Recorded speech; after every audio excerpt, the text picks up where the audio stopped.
It's just no hits. So no hits from enemies. We got very close. We got to the end of the game on this run without any hits.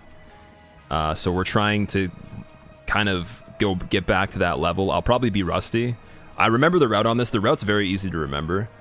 There's not as much information on it, but yeah, for some reason it's easy to like take time away from this one and then not really be rusty with the information as much as just the gameplay. So we'll see what happens.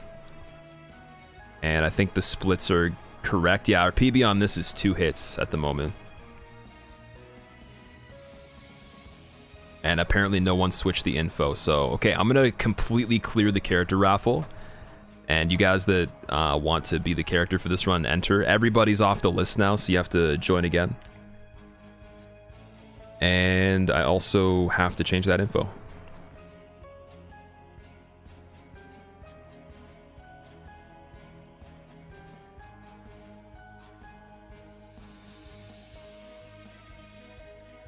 Attempting SL1 0 hit. There we go. Oh shit, no. I screwed up. I took too much off the title. No. Rip bot, reset. Alright, there we go. So the info should be correct. Everything should be fine. Oh wait, there was actually more stuff that I didn't even look at. I am so sorry. I was meaning to do this too, but I didn't check it though.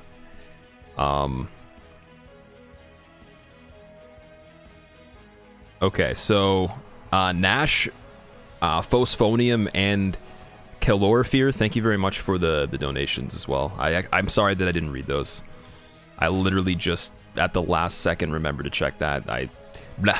My brain, it's not working. Okay, we gotta turn down the tunes. Yo, sound guy, cut the music. It's too loud. There we go. Perfect. This sound guy pisses me off sometimes. Also, I just loaded a file. You know what we're gonna do on this? No practice. We're just gonna go right into it. I was gonna say we could practice ONS. We're just gonna go in with no practice. I don't care. Back to back, first try, no hit SL1. Let's do it. Okay, let's see who the winner of the raffle is. Also, let me know if the sound is okay. It might be a bit quiet on this. It sounds quiet to me. Actually, you know what? The desktop volume itself is not correct, so that would be the answer to that. All right, there we go. Perfect. Everything should be fine now. The winner is Luke. I clicked it twice again, though. Oh, man. Sorry, Lucard. Lucard, you're the winner.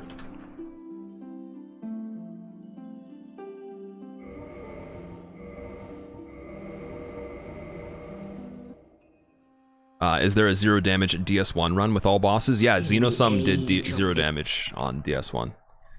So if someone wants to give Xenosum a shout out, check out everything he's done. He's been doing some ridiculous stuff on this game. He's doing this run right now with the DLC, which I plan to do after the remaster comes out around that time. Was the plan for that. Especially if I end up getting it. First try, no warm up. What's up? What's up? You know what? I think we should put that song on while we do this right now. I don't even care about copyrights. Screw them. It's probably not going to be the run anyways, and I have a big problem already with jumping too much because of the DS3 controls, so let's just put on the tunes for this first run. One track. Let me know if it's too loud. You never win, Nash? You will one day. Oh, it's so weird, dude.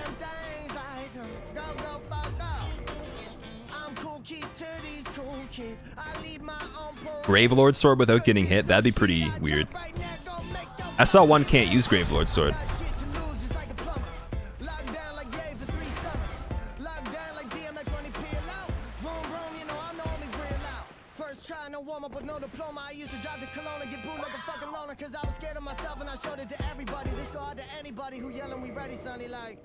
Man, the jumps are already getting me.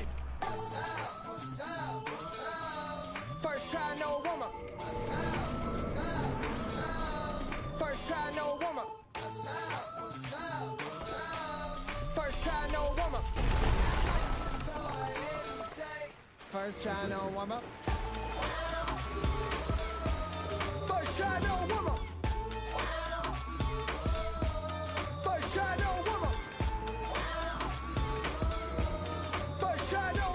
Man, these jumps are dangerous. They keep happening.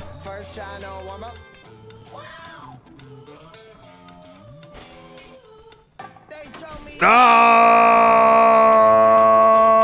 Rip Trilogy. All right, that's enough of the song. I'm sorry. I know you wanted to probably hear the whole thing, but yeah, that's... Mecha mod is called, it's called First Try, No Warm Up. Oh man, fuck copyrights, fuck practicing. Yeah, I'm sorry. So you died inside the tutorial, Lucard. You're good, man. Sorry, Lucard. I'm not sure how to pronounce that. You might have to help me with it. Remember when you completed DS3 SL1 no damage? That was sick. Yeah. It's already old in terms of internet time. No one cares about it anymore. But yeah, it was pretty cool. Did you already get the SL1 no damage limit? We literally just did, dude. My head just feels like I'm inside of some sort of like vacuum chamber right now. That makes sense. It feels like there's a lot of pressure on my head. Like it's expanding like a balloon or something. It's actually called No Warm Up. Oh, my bad. Okay, Parthrax coming in with the politically correctness. Thank you. The video is pretty great, not gonna lie. Yeah, it's a good song too. Second try, some warm up, yeah. I guess so. How many people here, out of curiosity, have seen any no-hit run on DS1 before? And how many people haven't? Shellwell, what's up? How's it going, dude? Tearing the runs up lately, not to steal Hobbs' glory, but you think you should go for the trilogy? I don't have interest in that, man. See, like, we wouldn't be able to be doing the things we were in the meantime if I was doing the trilogy, so... out of all due respect, it's a really cool challenge, and I know that I could probably do it, but... it's not my thing right now, so...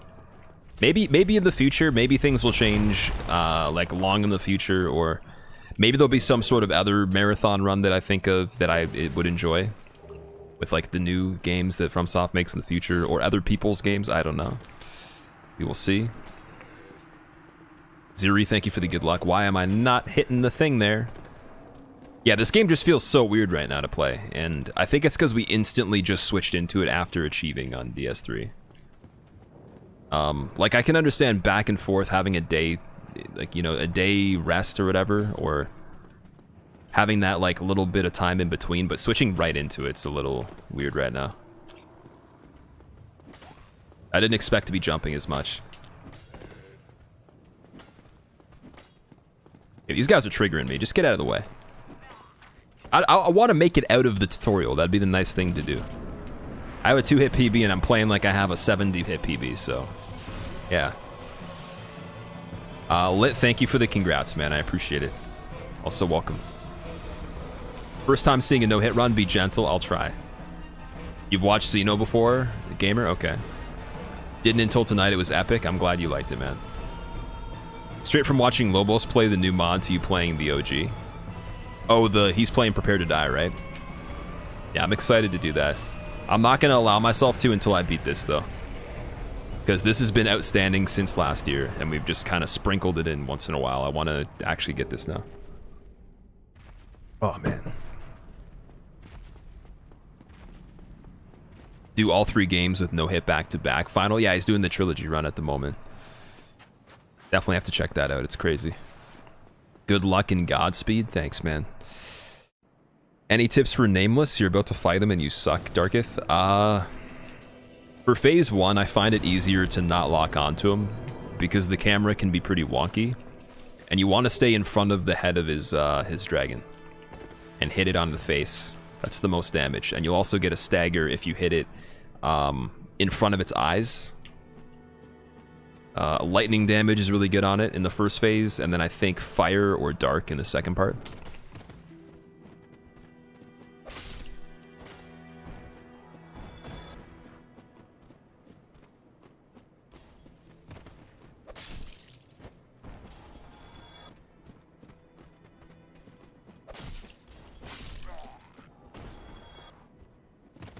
Man, the jumps are still happening. Oh, and then he throws it at the wall behind him when I think he's gonna bamboozle me with the long shot on the firebomb. Wow. Those last 2 boss fights back to back were intense here, Legend. Honestly, they were pretty, like... Okay, Prince's was okay because the second phase was fine, since we did the proper method if you want to not get the bullshit teleports and all that. Or the one where he's on the chair. But Cinder, like, there's no way to excuse how ridiculous Cinder is. Like, I genuinely was shaking. My right hand was shaking so much that I had to think about not trying to move it, and I was getting so distracted. And it usually doesn't get that bad, but then I think I was overthinking how much time it's gonna take to beat him. Because of how much, like, the fight's literally 3 times longer than the regular character. And I had decent RNG too, it wasn't even the worst RNG. So given that circumstance, it still took so long. But yeah, anything's possible. Actually scratch that before someone quotes me on it and says, "Hey, you said anything's possible. Do this run." Yeah, Darketh, also I'd recommend checking out any of the speed runs or no-hit runs for DS3 if you want to have help with Nameless. The visuals for that would probably help you a lot more than me telling you. You definitely want to have the lightning resin though. Dude, why am I getting... I just got a stored jump. The game literally delayed... If you look at the input, if you clip that and look at that again, the jump got stored instead of a roll. How does it store a jump? What? I am... For as much as I tease you, I am glad to see you doing so well, Tyrese. Not many of us left from our old group, it seems, with Warshup and most other offline. It's nice to see you still doing well, less than 3, and yes, I spent the stream farming bits. We didn't actually get the Homered Bones, I realized. Nikki Boo, I appreciate that. I kind of realized that too, that you were being genuinely nice, and I appreciate it. And even if you weren't being nice, I'd still appreciate you being here because you've been around for longer than a lot of people, and I respect that. And you're a very important part of the channel, in my opinion. And a lot of the times that were had doing PvP on DS2, they're not going to be forgotten. They were some of the best times. They were definitely their own type of thing. Like, they were just like so awesome. So I mean, everything now is awesome, just in a different way. But those times were just as awesome with the PvP. Thank you though. Still waiting for SL1 fists only, no damage. Yeah, right. Never. So we don't buy fire bombs. We literally just buy the talisman in the club, right? The problem here is I didn't get the Homered Bone first. Now we got to take the long way back, and this could be dangerous. I could Dark Sign, but I want those souls.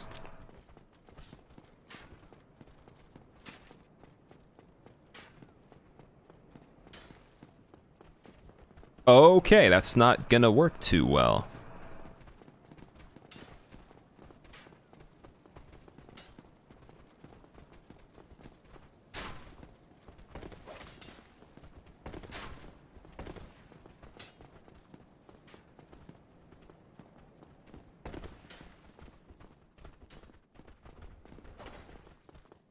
Ah!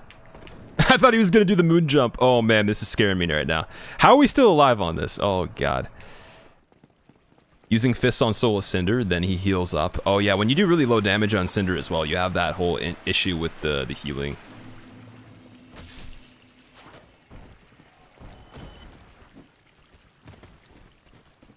Yeah, hopefully I can hit the bonfire on this. Actually, I guess all we have to do is go through and get the Homered Bones. That's it. I really would hate if this run is the one where we have to reset to the Red Tearstone Ring, because I wasted so much extra time in the beginning. It's not actually supposed to start off this slow. We're supposed to come here first and then be able to Homered Bone from the Merchant, then go right to Gargoyles, pretty much. Watched some crazy shit happen on a Bioshock Infinite speedrun earlier. What kind of stuff happened? When you got the lightning rain attack for the final chunk of damage, you're thinking, oh shit, he got it. Yeah, I knew that I had enough damage to kill him in 2 hits, but I wasn't sure if I could close the gap in time. I honestly didn't know if it was going to be enough. So actually, yeah, we're going to save the Homered Bone from this spot and just go around this way now. It's a little bit smarter. Then I have 1 extra Homered Bone to dick around with later. It's a tiny, tiny bit slower. Gotta love the beef jerky woman, yeah. We're probably going to stay beef jerky the entire time on this. Unless, okay, you know what? Actually, it's the first run back to DS1 in a little bit, so maybe I'll leave it up to you guys. Do you want to see beef jerky or do you not want to see beef jerky? And if you want beef jerky, what flavor? What's the point of the ring in DS3 that boosts physical damage absorption at full health? It only works for one hit. Yeah, so that's kind of the point, you know.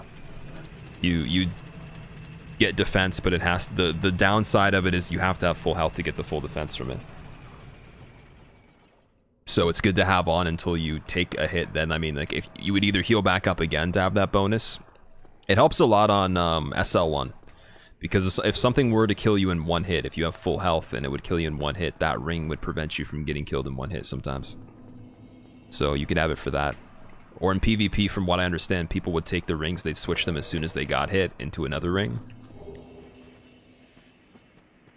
So they weren't, you know, having an empty ring slot, essentially, with the ring that didn't function at all.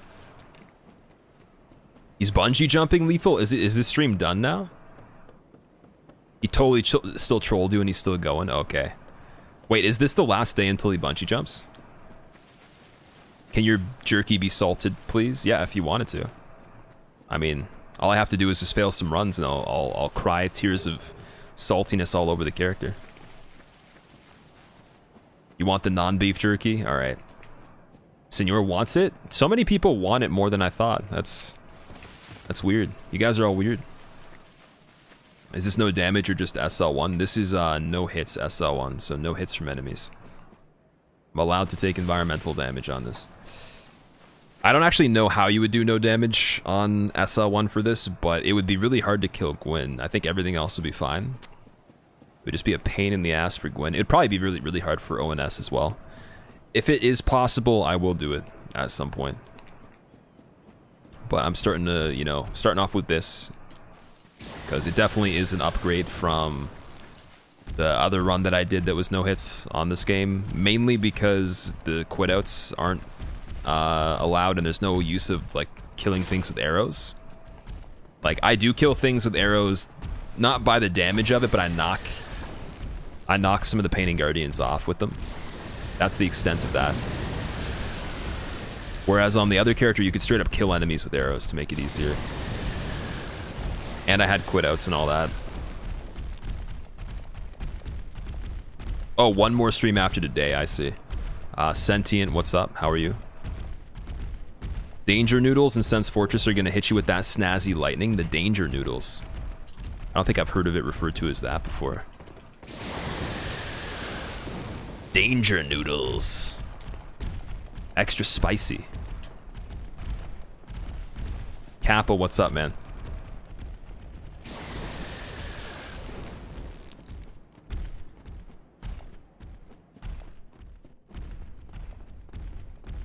Okay, so now we have enough health to get Red Tear Stone bonus. Oh, Sam, have a good sleep, dude. I will see you later. Take care, dude.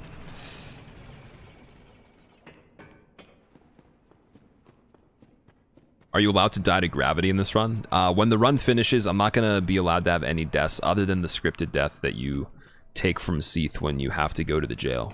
So that's pretty much the only thing that you'll see. But no gravity deaths, though, no.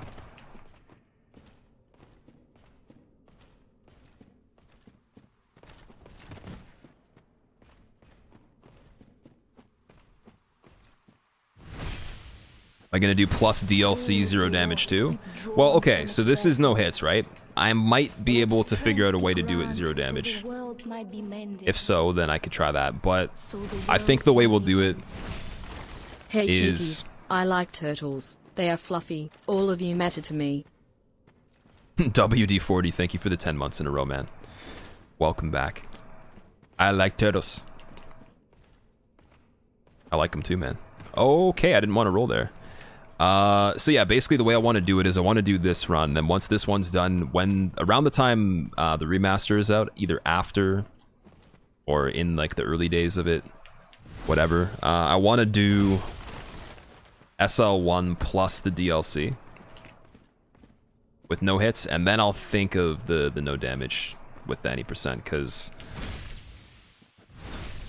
I don't think I'd want to do SL1, then no damage, then go back to no hits, and then, like, I think that no damage is kind of a good thing to do to, like, finish off something, in a way. Like, going from no hits, then doing the no damage later on. That, it makes more sense to me. Instead of switching back and forth. Oh, he meant DS3. Oh, yeah, I did. Edgy. No, but average kappa set, are you going to do plus DLC? Oh, wait, you mean plus DLC on DS3, then? That's something I have to figure out as well. But I think what I'll do for DS3 right now is we can throw in like meme runs once in a while, or like just things that might not take too much time.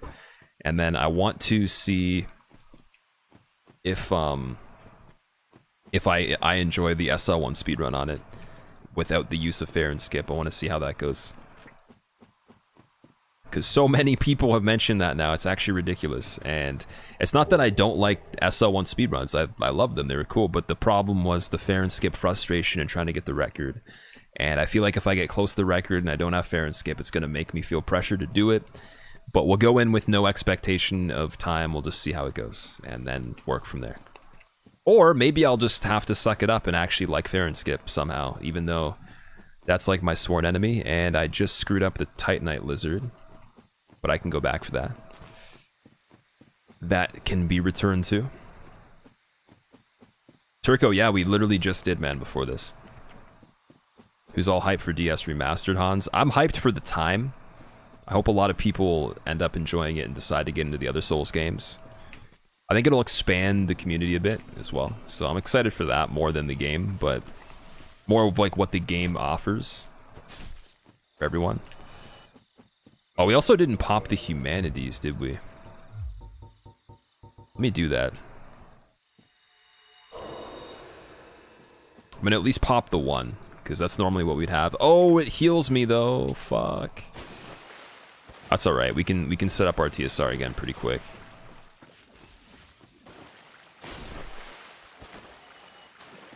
Yeah, that's annoying, but we can set up our TSR. Napping Nick, yes, man. Wabbit, what's up? Thank you for the GG's, Turco. Man, this is like the slowest start to this run ever. You can definitely tell there's rust. Like, oh man. Okay, we're gonna fall from here. Do it this way.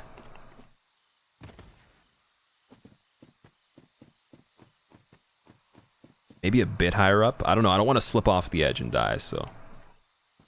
Right here. That's a bit better.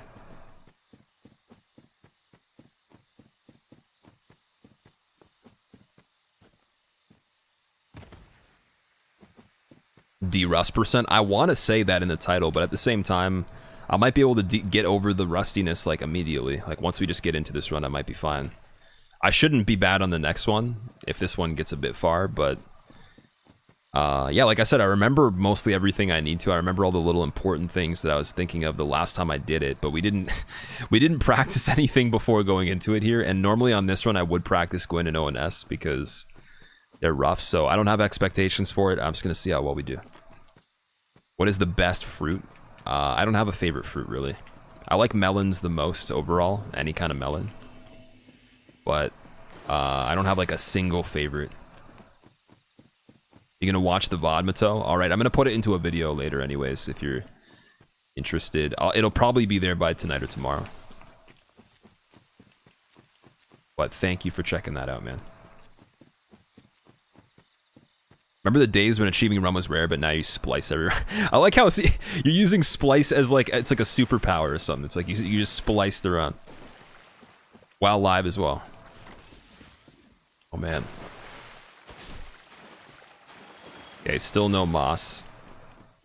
Common fruit is best fruit, just saying. I guess I forgot that was an option.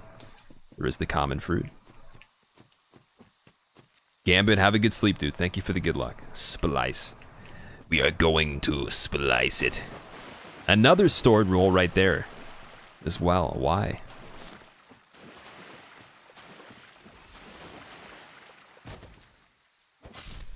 Please. Thank you. Come again. Gonna go full screen so you can eat your diner. You're eating a building? Really? Wow. That's insane. Are there people inside the diner? splice emote, maybe? Maybe. I don't know. We'll see.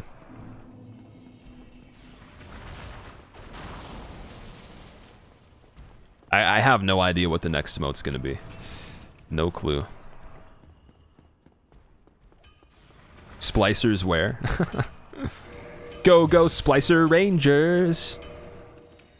Cheater, cheater! Go, go, Splicing Rangers! You just cheated! Go, go, Splicing Rangers! Denio, what's up? How's it going, man? So for this, we need 6 of these, and then I believe I have to kill the dude and then get another 2 after. I should have enough for that.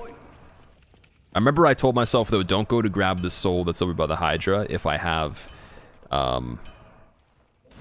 like, over, like, I think it's like 2,600 already, because I'm just missing out on time then, because you really don't have to worry about that soul. You'd still have to go and kill this guy either way. But if I get lucky, sometimes one of the Drakes in Valley of Drakes dunks themselves when I'm running out of the area, and then I'm able to get +5 right away, and we don't have to do any extra work on this. So that's nice. Abyss, thank you for the 5 months. I don't know why it doubled it, and it didn't even pop up as an alert. Probably because it already did earlier. That's weird. Oh my god, did you see the... Oh my god, dude. If the character had any hairs on its butt, they'd be gone. Can we get a clip of that possibly as well? That literally was like an inch away. That was the swing of the weapon itself made the hitbox perfect right there. I don't even know if it would have worked if I was standing still. That was crazy. Usually that guy always hits a pillar, but like there isn't any collision between those things. He could get in between there. Oh, okay.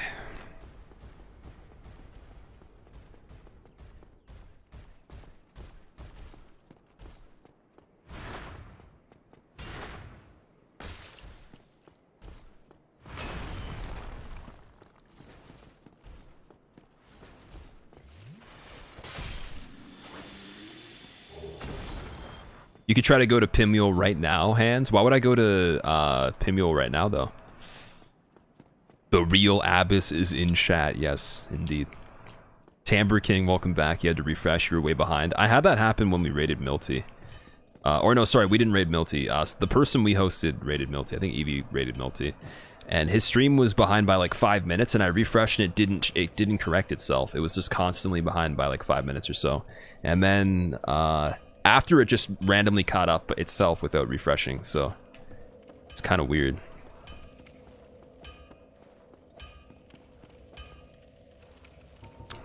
So yeah, I think the video player's been having some issues lately.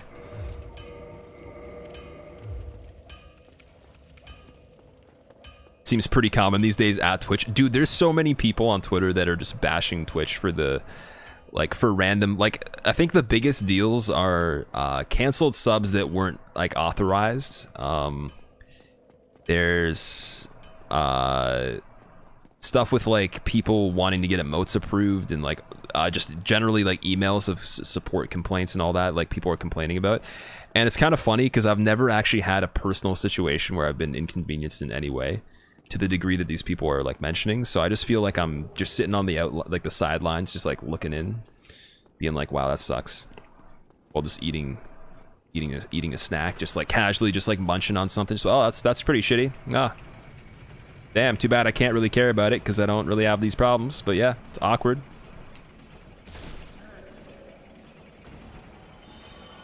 Yeah, apparently I've seen a lot of backlash to Twitch support lately. It's weird.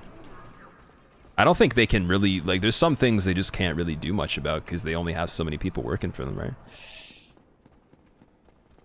They're probably going to have to do some crazy things in the future to like, they're expanding so fast that it's going to have to be accommodated with more people or different, like, people are saying assigning someone to approve, or to, like, check complaints and all that stuff in real time instead of getting to them later or whatever, like having more dedicated people for smaller roles as their full-time position. Close booty call with arrow, that's the name of the clip. Nice.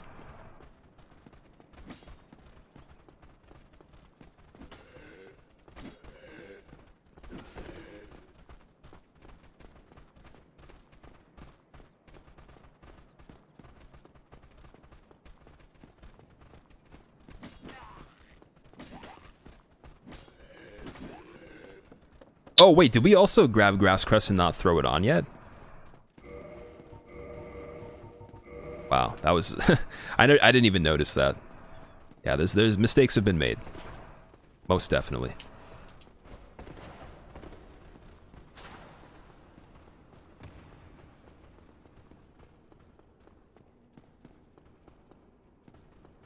Keep forgetting you're only SL1. You just did Vegeta's... Oh my god! Why? I don't even care because I didn't... Dude, no. It doesn't even matter. The Chandler blocked the guy from moving when I pulled them, so either way I'd be fucked there. There's no way. I would have had to have known the guy was behind him and did a running attack or something. I didn't even see him until... I was like, okay, I could just go by, but fuck... Oh my god. Whatever. That's a legit meme right there. I've never seen that. That's impressive. He stood in the perfect position to block the dude from actually making it to me originally. And then just didn't de-aggro or go back to his default position at any point. That's interesting. I think they were both just stuck in the same spot because the dude that was in front was probably trying to go backwards, but then the other guy was trying to go forwards, so they couldn't move. It's perfect. Alright. Didn't expect that at all. Okay, so you were talking about Vegeta's 311 everything before Gargoyles run. So is that like killing every single enemy? Or doing as much as you can before ringing the first spell with like progression or something? What are the rules for that? Okay, the winner is Mind Eraser for the next one. Now we can actually be a little bit faster. Jesus. Oh, that scared me so much. Should you clip that? No, it's not a big deal. I mean, well, you can if you want to. It's kind of funny, but I understand what was happening there, definitely. Guillermo, what's up? How's it going? My dude sneaked up on you. Turco definitely was the person that instigated that. He told Miyazaki, he's just like, leave one of the hollows behind just in case. We have darker and deeper plans with this one. Oh, Jesus. Well, at least I made it to there. That's impressive. Kind of. Wait, what? Did I pick Deprived? I definitely picked the wrong class. Yes, I did. Jesus, man.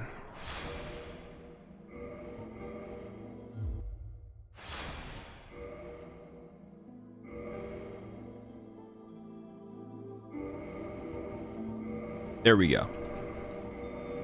That is the right way to do it. G. In the age of ancient...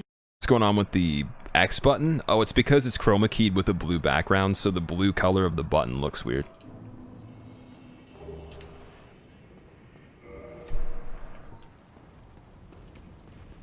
Like the background on the web page for the capture of the controller is the same color as the button. So when I remove that color, it screws with other colors that are the same. I think there's a way to do it where you can avoid that. Like, it's called a particular color key instead of a chroma key, but yeah, I'm not an expert with the color key particularly.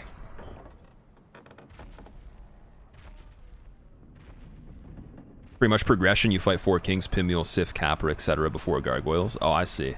So yeah, I guess doing every single fight you possibly can before Gargoyles.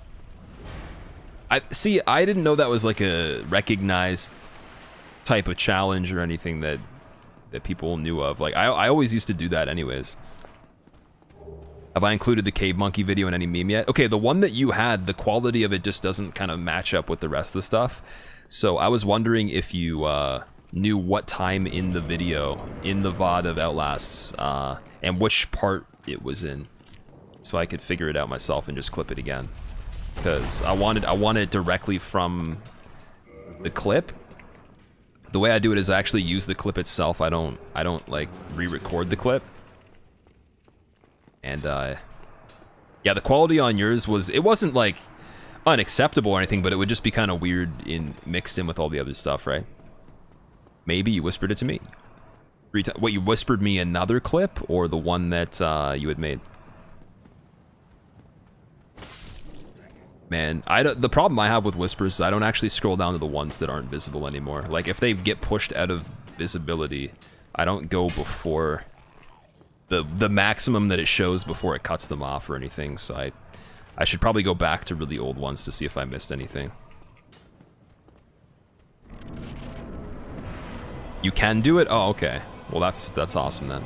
You don't have to. I was just wondering if you knew of the spot. I tried looking through it myself before and I couldn't find it. I wasn't sure what half of the game it was in. Key Matt, what's up? I mean, if I searched it for like another 10, 20, 30 minutes, I probably would have found it, but I was looking for like a while and I had no idea where in the game it was, and I checked both halves. Just try to find through the chapters. I wish you could annotate each chapter of a playthrough of something in the VOD so that when you make highlights, you know what's happening at what time with like little timestamps before you export it or anything. That'd be really cool. Guillermo, your last message. Sinking hard into the quicksand of Pit of Darkness called Magic the Gathering again? Oh no. I know what that is. I know what that is, man. That's a interesting card game because the cards themselves, like, people invest in them. Like, they're definitely interesting. Like, they can be used as investments. You don't even have to play the game or understand it. You just can collect them and flip them and stuff like that. I saw this one deal for them. It was like 30 grand for, I think, a handful of cards or whatever. But they have like this rating system where they gave them half a mark off a perfect score, which I don't think is even possible, but they like use the craziest tools and like people that are super knowledgeable on all these like little micro scuffs and like tiny like afflictions to the actual card itself to analyze it. It has such a highly sophisticated rating system compared to what I thought. You had a 3K deck once, crazy shit. Yeah, everyone that I know that has them, they always are mentioning how crazy their collection is and that it's worth a lot. And it's like, I wonder, is it just the condition, or is there some cards in any condition that would still be worth quite a bit? Because I never used to play it. Like no one that I knew was into it until later on. Turco Yu-Gi-Oh! We're talking about Magic. Wow, nice.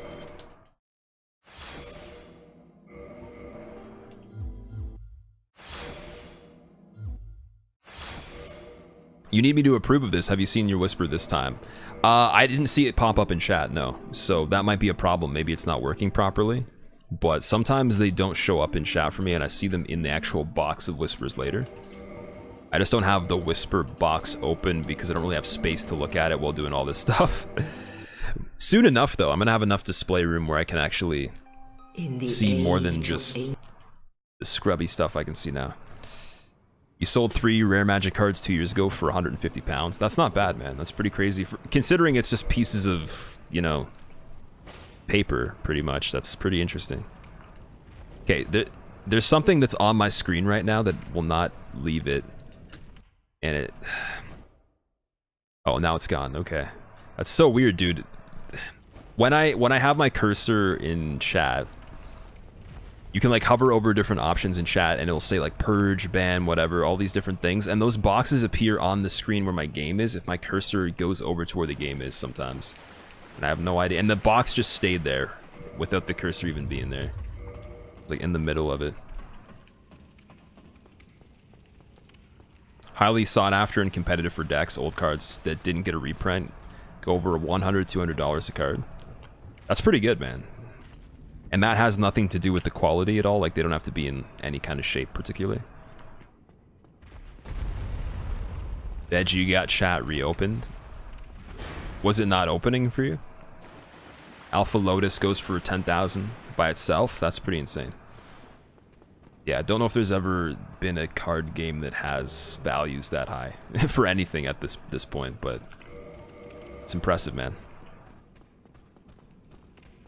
But yeah, the way that the deal went down that I saw, they had to have like a really interesting meetup type of thing where they had to go to like a place where people were rating the cards already, and they had someone that like worked as a person that gives the ratings for them and classifies them, analyzes the you know, the condition, and then grades them officially. So like they give them this like, oh, it's almost like it gets a seal of approval that it's been graded at this officially. And you have to have that grading to, or you want to have that grading to accept any kind of deal, especially of like valuable stuff.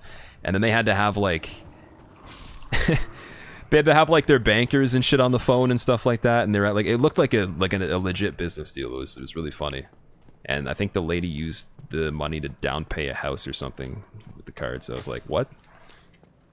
What? I don't really know much about the game other than it's apparently very engaging to play and challenging and all that.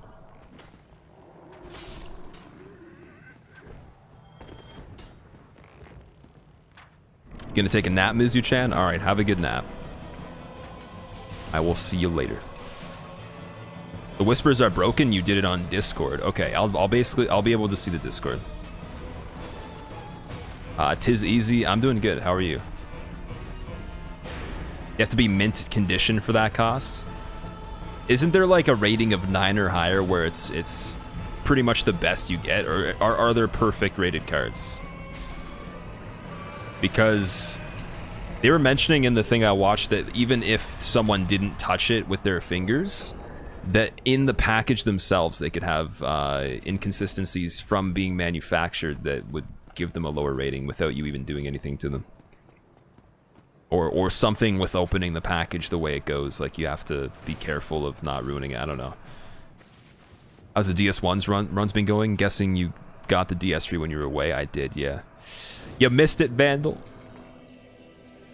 But yeah, they're going as expected. I got memed by something really funny though. So the Chandler in the Church for Gargoyles stopped in the middle of the hallway when I was clearing out all the hollows. So when I was going to Gargoyles, he was stuck in the middle. And then there was a hollow hiding behind him that couldn't move. And then I got trapped because I couldn't go on the left or right. By the time I noticed, I got hit. So it's pretty funny.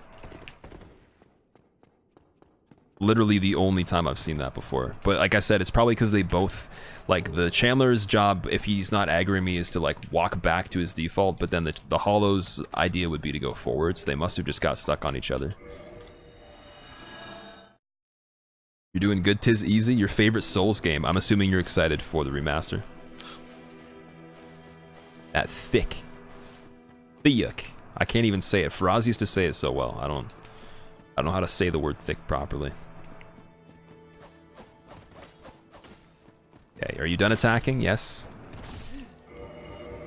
Perfect.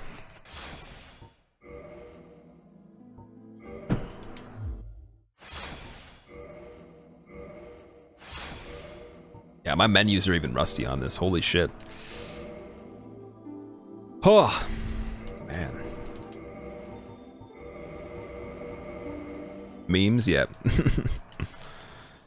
I just love how the jumps on those dudes can actually extend so far that it gets to a point where it's unbelievable. It's almost... It's weird because I used to think it was only one distance, but it's dynamic. It can change like to multiple different distances with the same attack. There are 3 marked 10 Black Lotus. Crazy prices, 30,000. Wait, 30,000 per one of them. Why do you have a Fireball? You start off with Fireball and SL1. So, the class that you pick for Soul Level 1 is Pyromancer. And then in the beginning, you're actually able to pick up the Pyromancy hand to use the Fireball, but I don't actually use Pyromancies on this. And I don't pick up the hand for that reason. I also don't unattune the Fireball, so it might be there the entire run. But I definitely don't use it, though. Lime, it's going pretty good, dude. We just did the DS3 run, the no damage SL1, so I am super satisfied. I don't care how mean this game is to me. I'm definitely feeling good about that. So, whew, I don't care. But I also want to not be too rusty. So no silly mistakes that are forgetful or anything. That's the goal on this. You hope the visuals are God tier and remastered? They'll probably be good, man. I would imagine they're somewhat similar to this. Maybe better. I don't know how, but maybe they'd be even better. It would be cool if they reworked the actual polygons of the models themselves instead of just the textures and the performance. Because that would probably make it even cooler, but you never know.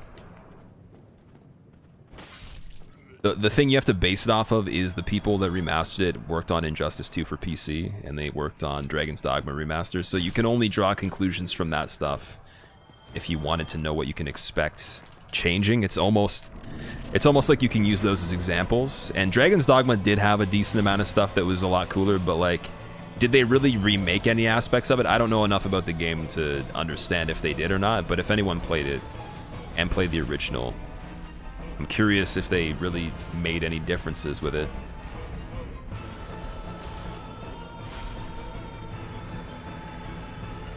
Danilo, how do you get so good at this game that you can take it without finishing damage? Or finish it without taking... My brain's not working, man. I'm still confuzzled from all that shit. God damn it. Practice, dude. Just practice. That's it.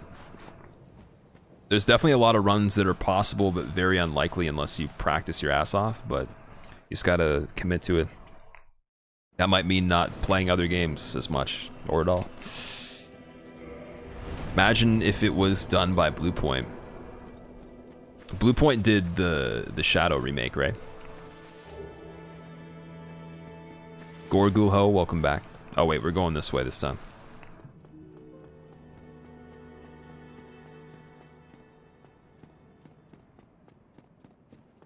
By level 1 random trash mob. Hey, you cannot say that the hollows in the beginning of this are not important. They are very important. And the case is that they can do moon jumps.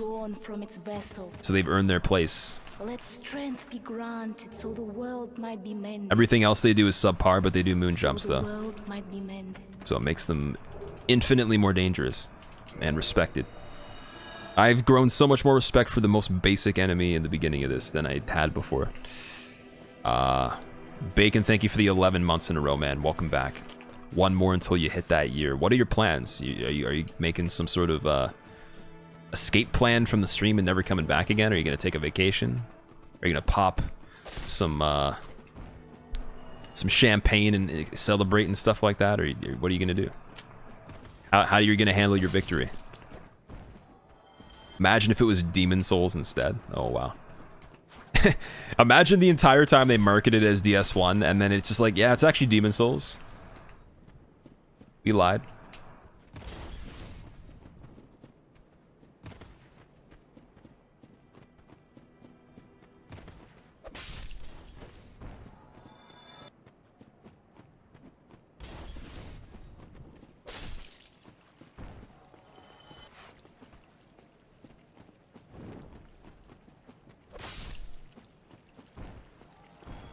Dice just casually popping in here. That's okay, man. I saw your name. It said that you tuned in, and then I was gonna read it, but then I realized that's not actually you saying anything. So, damn, I gotta turn off that alert. Honestly, the friends thing is so weird. Sleeping with the window open. It's negative 10 degrees Celsius.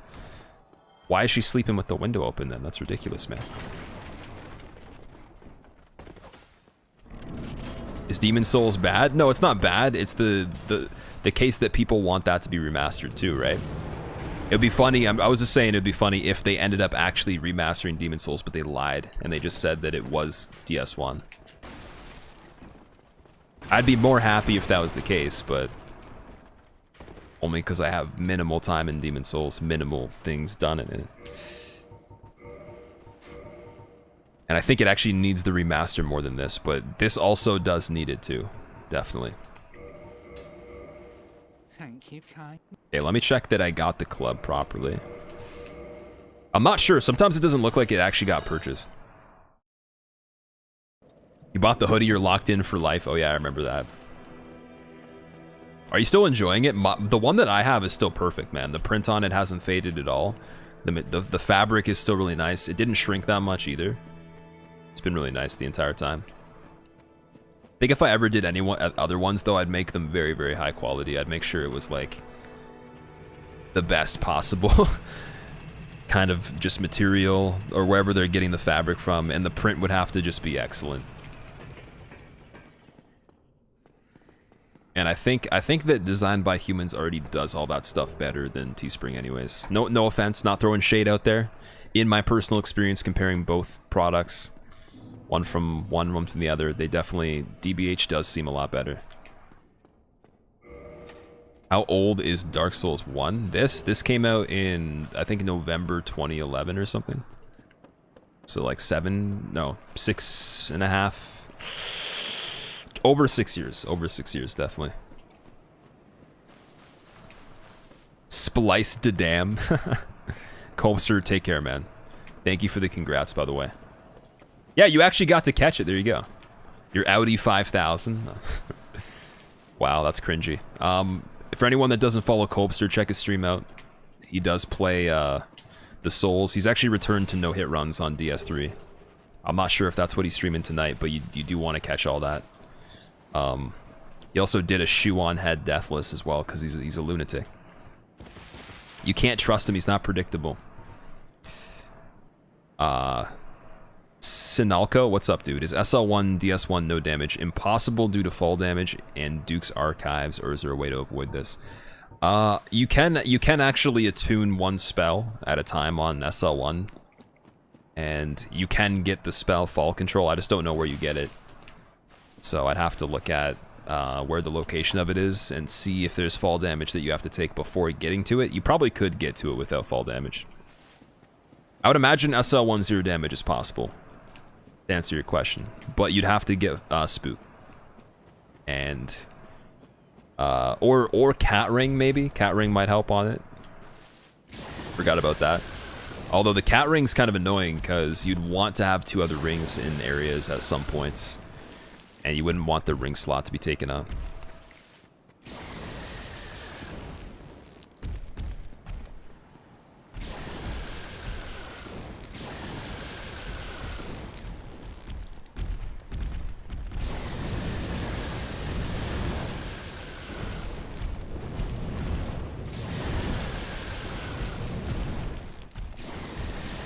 Soul Master, welcome back, dude. How was your day today? Fall damage counts as a hit, Skater. The more you know, the more you grow. Fall damage counts as damage on a no damage run. On a no hit run, you're trying to avoid enemies, so it's only hits from enemies that count. Robo, they're going good. We got the DS3 run, man. I'm assuming you missed a bit of that. I didn't expect it. I'm feeling ridiculous right now. I feel like I was inside. You know the feeling when your ears pop? Like when you go to like a high elevation or whatever? It feels like my entire head is like that right now. And my hands were like... My one hand was fine. My left hand was actually okay, but my right hand was shaking furiously. And I don't have that too often, but I think it was because I cleared my mind so much for most of it, and then at the end I just started overthinking it a lot, so... I didn't do the best job of staying cool on that at the end. Shizzle, what's up? How's it going? Where'd your health go? Somewhere. Someone took it. I don't know. Well, I'm taking fall damage, Christos. So this is a no-hit run, right? We're trying to avoid enemies' attacks. That's the goal. So right now I have a ring that gives me a bonus of damage if it's at that point of health. So what I did was I took fall damage to be able to set up that ring. Normally that's what you do. And that's one of the big reasons why no damage is harder, because you wouldn't get this ring. In this particular game, the ring is actually twice as good, or actually it's more than twice as good. It's 50% of a bonus rather than 20% in all the other games, so... It would be a big loss in this to not use Red Tear Stone. But at the same time, things don't have as much health as DS3 or Bloodborne, so you're usually good. Yeah, DS1 RTSR, I actually think they need to fix it. I personally think that if they fixed it in the remaster, I would be happy. I know that there'd be speedrunners that'd be salty. I bet there's even someone that speedruns this game right now out there that possibly could have heard this and be like, you're a fucking bitch. But yeah, Silent Hill, it went well, dude, we got it. I think backstabs should be removed. No, backstabs should be changed though, so they're harder to do. I think backstabs should work the same as they do in DS3. Then it would be fine. Because DS2 backstabs were too difficult, and DS1 was too easy. They kind of made the nice middle ground of making them reasonable for free. So if they made them the same as that, then no problem. But they are way, way too magnetic in this. Like, you don't even actually have to be in a reasonable spot, and they work sometimes. It's so weird. And because of that, you're able to chain backstab when people stand up. How strong is Dark Souls 1 RTSR? It's 50% damage. You're a fucking bitch, yeah. You don't know what run it was, but congrats, Mushroom Gamer. It was Soul Level 1, no damage taken on DS3. So, pretty excited, because I thought of the idea, and I'm like, you know what, people asked about it, let me try to see if it's possible. I figured out that you could actually take no fall damage to be able to get the required tools to continue to not take fall damage, but, you know, without having to just try to trek through all these places you don't want to go through. And that was solved, and then the rest of it was just doing it, but we got it in 3 days of trying. And that, I think, on record, is the least amount of time it's ever taken for any single no hit or no damage that I've done ever. I think the next after that, it took like 4 days to do the Vorthammer run on NG+, but that was also an easier run, so... Witness me.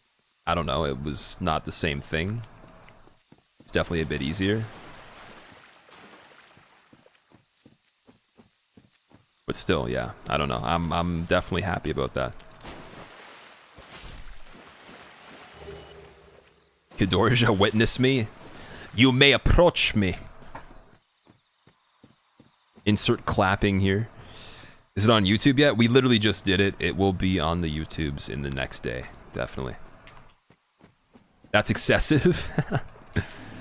Had to go quickly and you missed my answer, but will I speedrun the remaster? Okay, so the plan was, I originally was interested in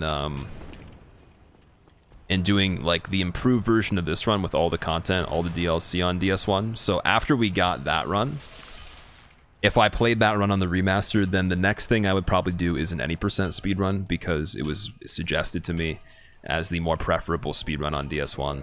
And I don't know if I'll stick with it. I want to give it a try though. I want to just try some other stuff, because I never have done a speedrun on this game before. I think I'd be terrible at it, and that would make it more exciting. But yeah, I will try any % on DS1. It might not be on the remaster, it might just be on the original. The plan is for this though, I beat this run, and then I do the Prepare to Die Again mod, and after that I don't touch it until May. That's it. No more playing DS1 until May after that. So I can get like really refreshed on it. Okay, so 6.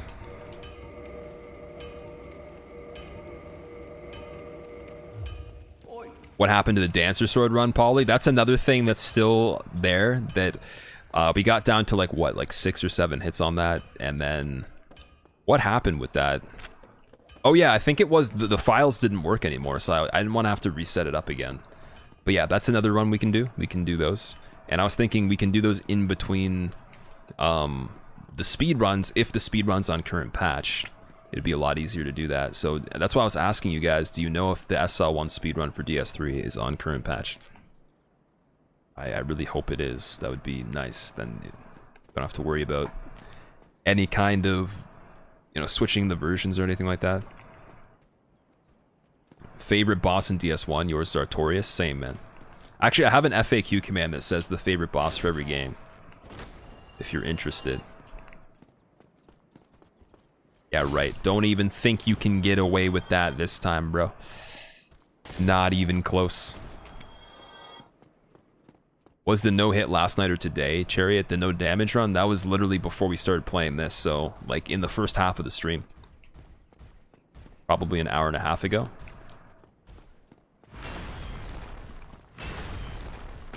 About an hour ago at this point.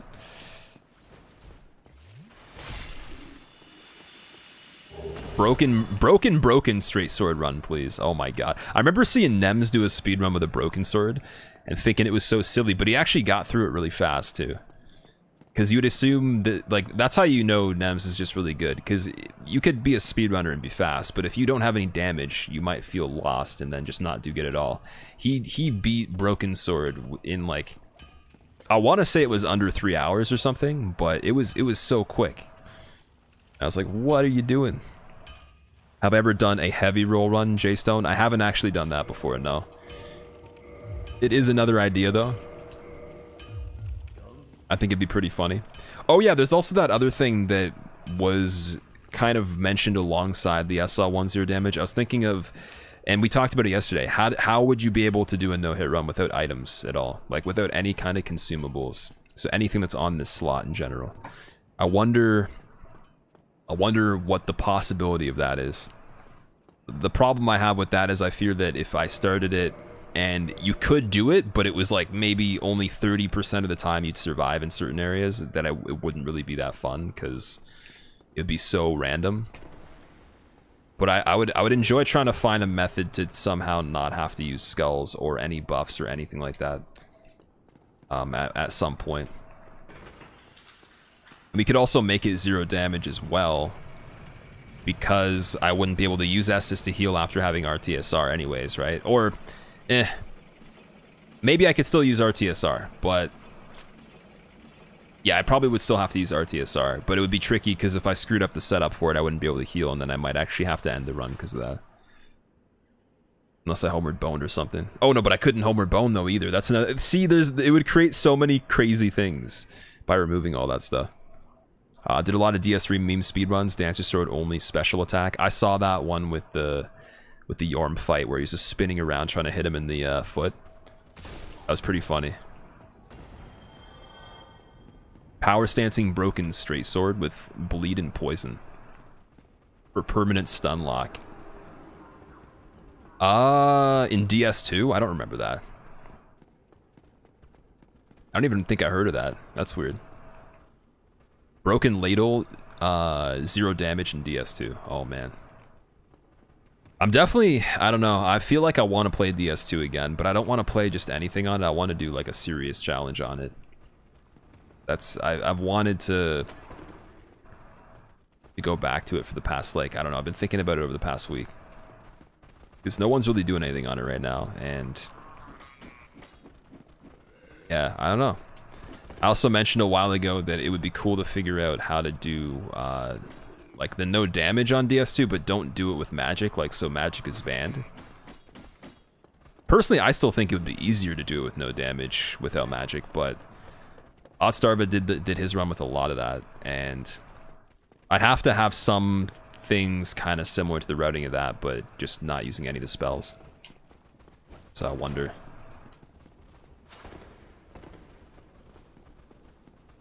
I don't know, man. I don't know. There's just so many things. No hit, no bonfire, SL1. Well, if you couldn't use a bonfire, you couldn't upgrade then, could you? That'd be a little bit scary. Alright, he snoozed, he lost. He couldn't get me. The command to show the favorite boss, it's exclamation point FAQ if you want to see the commonly asked questions. I gotta add stuff to it. If any of the mods want to just throw things on, whenever, if they ever catch something that they've seen a lot of times, they can do that. Why there's so many bosses in DS2 Drowsy, I don't know. They must have thought it was a good idea.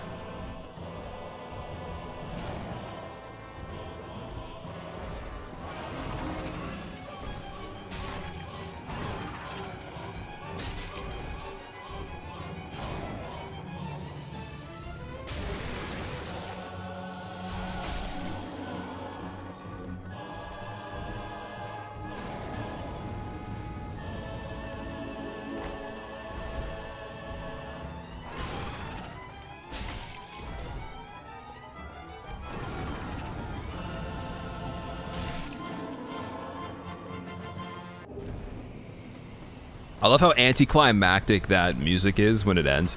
Da, da, da, da, da, da. What is an affiliated Twitch stream? You just want to use your free sub.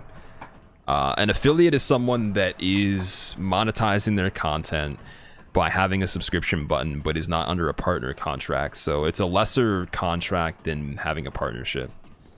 But it is a higher status than just like being a just baseline streamer. So it was introduced last year. It's kind of a way to give people motivation to try to, you know, like grow their content more while still offering them a sub button, because for the longest time people were really down that they couldn't get sub buttons if they didn't meet requirements for partnership and all that. So if you meet a certain amount of stream time, if you're streaming a certain amount of time and you have a certain amount, like if you have at least, I think like 5 viewers or something, and you have a certain amount of hours per week that you meet, which is not even that many, you're able to get an affiliate status. It's kind of hard to explain, but basically just like a lesser partnership. But yeah, what's the issue with that? What are you trying to do that is mentioning that? Anyways, that's Gargoyles. See you later, man. Peace.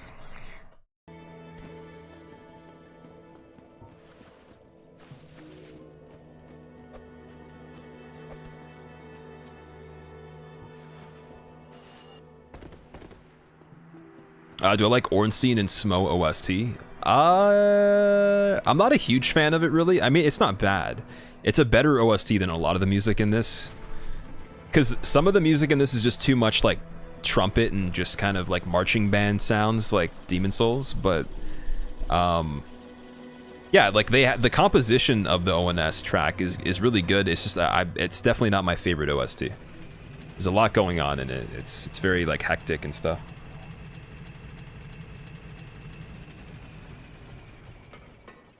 And then I think one thing that might have ruined it a bit for me when I heard the remix, the Come On and Slam, the Dunkstein and Slammo, whatever it was called, that kind of ruined it for me a little bit. Yeah, you're a Prime, you have Prime student, so it gives you a Twitch Prime as well, which in turn gives you a free sub to an affiliate channel. Okay, wait. Okay, so you might have a different... the student prime is one that it's granted when you have a EDU email, right? You present them your educational email to prove that you're in post-secondary education, right? So, it might be that you only get an affiliate sub. An affiliate sub's not really a thing, like, subs are subs either way, but it might only let you sub to an affiliate and not a partner in particular. So for me, you wouldn't be able to sub to me if that's the case. You're trying to use that here, but I've never heard of that until now, so maybe that's only specifically with the student prime. I remember before it was that student prime could get a free sub for any channel, but then I think they took it away. And they also made the trial prime less lenient, where you couldn't get a free sub from doing the trial until you actually paid for it. So yeah, they changed up some stuff with that. But if it's just saying that you have to sub to an affiliate, you'd have to find a channel that's not partnered. So anybody that doesn't have a verified status on their name would be applicable to that. Favorite Souls game, if you only heard the music? Bloodborne, 100%. Best soundtrack.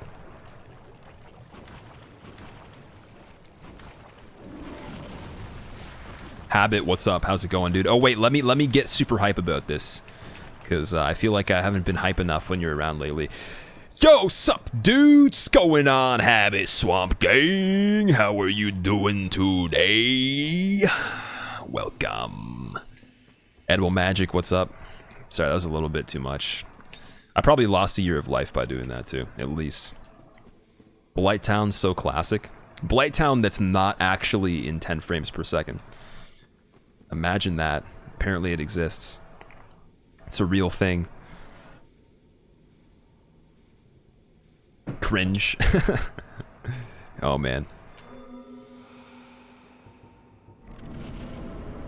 Death God, what's up? I'm not gonna skip the cutscene, because if I do, I will be sued.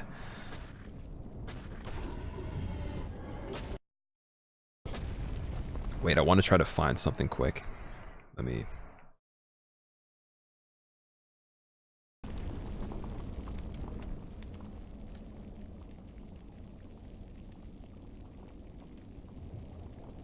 Censored.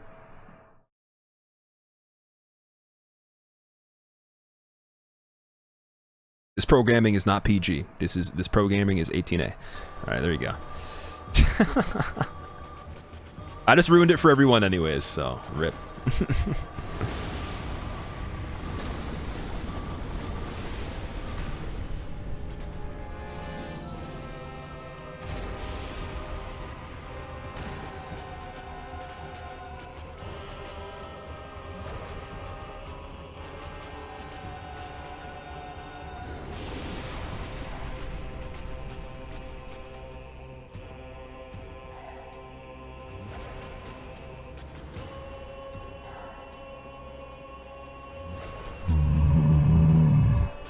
Happy birthday, streamer.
I feel like I could have probably finished that fight a bit sooner.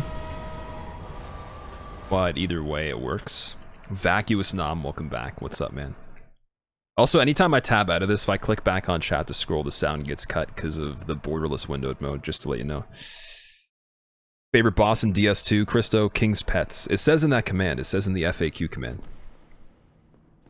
Yeah, King's Pets.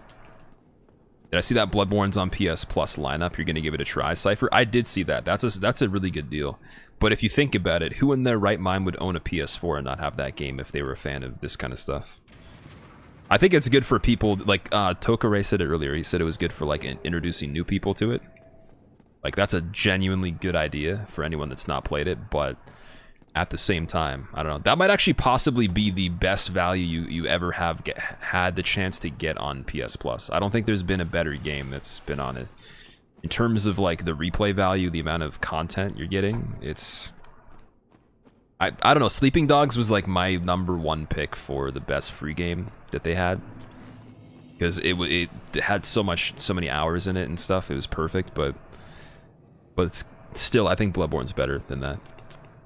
Oh yeah, Metal Gear Solid 5 was on it too. That was another one that surprised me, where I was like, how did they get away with doing that?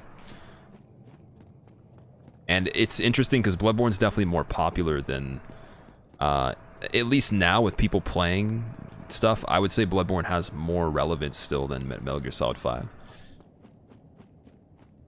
How do you mistype annoying as Borning? Scorpion and the Spider are sisters? The Scorpion has nothing to do with this game at all. The Scorpion's a cheap ripoff. It's a discount Quelaag, pretty much. The Scorpion is what you get if you are looking for, you know, like, a delectable food and you go to a frozen section of a dollar store and pull it out of a bargain bin. That's exactly what the Scorpion is. It's still okay, but it's not the same. It's definitely not the same. Moon Pie, do I love you? I love you twice. But I'm gonna have to cut back on it because I'm too invested in you right now. Holding me back, man. You gotta let me go. Does it come with DLC too? I think it's just by itself.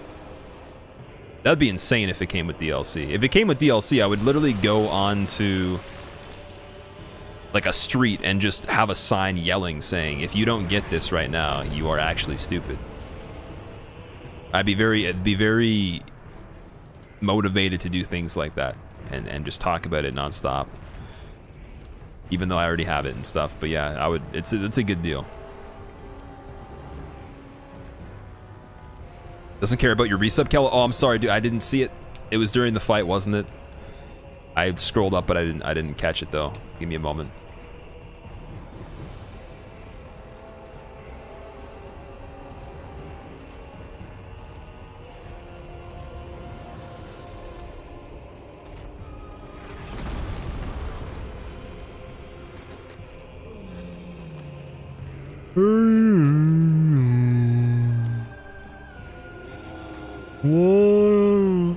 You have to communicate in foreign tongues to be able to Actually, ancient foreign tongues, not even modern time, will solve the problem of communicating with the ceaseless discharge.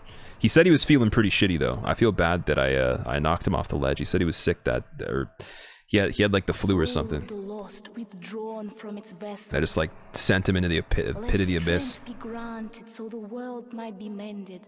Okay, now I can see it, Kello. So the world might be mended. Crispy. Thank you for the 3 months in a row. Enjoy your new badge, Kello. And Scowl, or sorry, SK Crowl, Scrowl. Damn, Scrowl, for the second time you have resubbed. Enjoy your emotes, enjoy being a skeleton man. Crispy. Yeah, the character definitely is crispy. Not as crispy as Ceaseless was right there, though. He got turned into charcoal. Mark Lamberto, what's up? What deal? So on PS Plus, you can get Bloodborne right now, I believe, for free. Any % off? Isn't it free, or is it just a big discount or something? 'Cause no one threw a price at me before. Z-Raggy, what's up? How's it going? Did you get the 0 damage SL1 JV? We did, literally just before DS1, like in the first half of the stream or so. Like you said before, Dono, you feel like watching Bloodborne but not playing? Hope that you change your mind. I'm gonna be playing Bloodborne tomorrow, definitely. We got our redemption for DS3 today. Excuse me, that we didn't have yesterday. Had a series of kind of subpar runs, and then we had the one good one. And on Bloodborne we had a lot of runs, but we didn't even finish a single one. So tomorrow is our Bloodborne redemption. And then after that, I'm probably going to build a pyramid and build a UFO, and then I'm gonna make the top of the pyramid the UFO landing pad. And we're going to conduct many experiments inside the pyramid. We're going to dig tunnels underneath it to other places, and no one's going to see it, because it's just going to be in a dream. It's not going to be real. And then Mikolash will pop up and tentacle whip everybody. You ever speedrun DS2, Merkin? I've never considered it, just because even watching the speedrun for DS2 until it's at a certain point is boring for me. There's so much stuff in the beginning of the game that's not that fun to watch being speedrun, so it's kind of... I mean, okay, I shouldn't say that. It's okay. I have watched speedruns from the beginning before, but I much more prefer watching them from the midpoint when it comes to DS2. There's a lot of fights that just aren't really that great, so... Yeah, probably will not do that. And the problem is, even if you were gonna say, oh, just do any percent's like really quick. I think it's like 17 minutes or... Actually, it might even be like 12 minutes now, because the ridiculous skip with the binoculars and all that. Hit me up, you'll fly over? Alright, dude. Alright. So actually, you know what? We are going to go human on this one. Why not? Let's do it. Why'd your resub not pop up? You have to refresh, Death God, if you didn't already do that.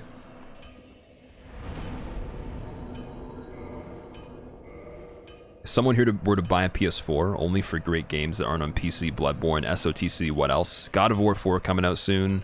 Last of Us 2. Last of Us 1 was really good. I enjoyed that. There's... trying to think of things that have already been out for a while that I played. Metal Gear Solid if you like those, but I think that one might... That's also on PC and it might be on Xbox. Gran Turismo is really sick if you're into racing. There was, I don't know, I think Watch Dogs is on everything, so that apparently wasn't even that great anyways. Yeah, I'm trying to think of other things just that are exclusive. Code Vein's gonna only be on PS4, I'm pretty sure. That's another one coming out that I'll be playing. And yeah, that's all I got for now. There's definitely a lot more things that I own that I'm just not remembering. I haven't re-downloaded them for a long time. Makako, I am from Canada at the moment. In the future, I might be from somewhere else. Maybe I'll be reborn or something like that. No, I'm completely kidding. That makes no sense. Pay no attention to anything I'm saying. That is the key to enjoying the stream. But yeah, I'm from Canada. Jack and Daxter's on PS4? Oh yeah, they might have had a remake for that too. Death Stranding, if it comes out this year, that's probably going to be 2019. But yeah, Death Stranding's another thing that will probably only be on PS4. Everything that's been mentioned, though, just by itself is already good enough, I think. Code Vein's at the end of the year? That's not that bad. That's honestly, the end of the year will be here before anyone realizes anyways. But yeah, in the meantime, there's definitely a lot of cool stuff in between that. Oh yeah, there's Red Dead Redemption as well. But I don't know if that probably is also on other consoles. It's still a good thing that people are excited for. Days Gone. I'm not really sure what that is, but there you go. Spider-Man. Yeah, Spider-Man looks pretty sick. Spider-Man looks like it'd be fun to speedrun. But I don't know. I think I'm basing what I'd expect out of it off of like Arkham Asylum and all that. All those. Ever tried reverse controls run? No. I have not. I wonder, you know what? Actually, now that I think about it, maybe we could do the meme run on, maybe not tomorrow, but let me see. Because technically Saturday's already planned, Wednesday. Yeah, on Friday, maybe we could do the meme run of doing the upside down DS3. Be pretty funny. Joe, have a good sleep, dude. I'll see you later. Oh, I didn't buy the thing from Andre. Rip. Yeah, I gotta go back and get the crests. Lost Facts, I'm doing pretty good, man. How are you? Check it out. It seems on par with The Last of Us. I might have seen a trailer for it at E3. But yeah, I don't know. Yeah, I'll consider it. I'll look into it. I'm probably going to be playing Last of Us 2. Days Gone, new Spider-Man. Spider-Man looks sick. It looks so good, dude. It looks so much better. Like, I actually love the like the really, really old Spider-Man games. There's actually one I remember, it was like a PC disc or whatever. It was like a beat-em-up Spider-Man. That I think I don't even know how I got it. I think I might have found it somewhere or something, but I remember playing it and it was so basic, but I've played a lot of Spider-Man games. And that one is like definitely a step above anything else. So, I can't say it's guaranteed that I'll get it, but I definitely am interested a little bit.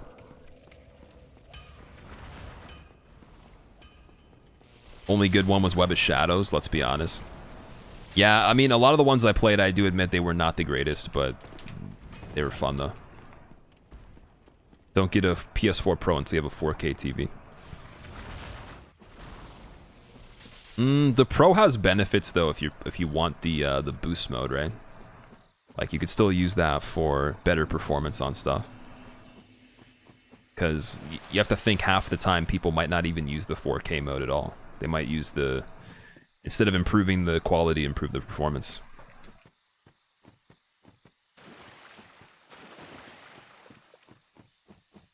High hopes for Days Gone, Emerald Alley, really? It's really a hollower question now more than ever. Sorry, I didn't even see that. Yeah, you're right. Okay, so now what we got to do is we're sitting this bonfire, I think. And then homeward boning, and then running back out after that. So yeah, okay. I just want to make sure I don't screw this stuff up. This part's one of the like weirder things that we got to do. And I got wrecked on it like consistently until I started really focusing on the small details, and I haven't had a huge amount of successful attempts on it. What other benefits are there that the regular PS4 doesn't have? So for certain games, there's like a boost mode where you get higher frame rate, or you can have the 4K mode. But it depends on if the actual game is optimized for that.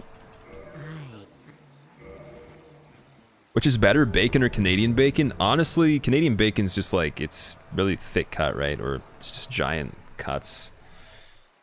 And here. I don't really know. I would say it's all the same. I mean, I know it's not exactly the same, but it doesn't matter to me, though. How many games have that mode? I'd say majority of things that are released after the Pro came out. Or even, actually, no, developers of things that already existed actually took advantage of it, too. So, Probably more than half the games have some sort of advantage with it.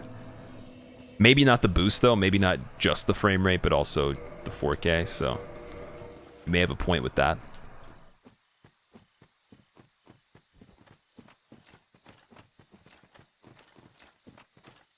All of them have boost mode, but it can cause crashes, really? I thought it had to be enabled by the developer. That's weird. Or are you saying every game has been updated for that at this point, really? Because I know that the ones made after could be released that way. The older ones would have to still have an update, though.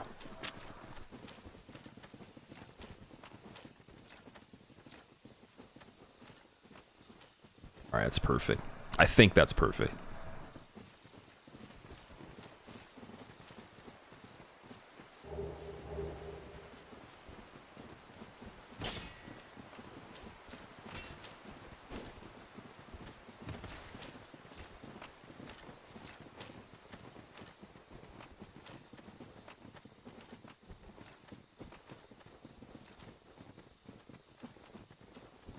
Has this run ever been done, Dolphin? Yes, only one other person has done this before.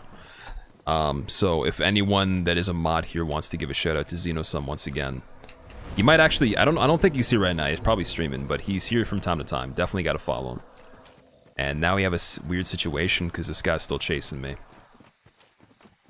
I'm not sure how far he has to run to turn back.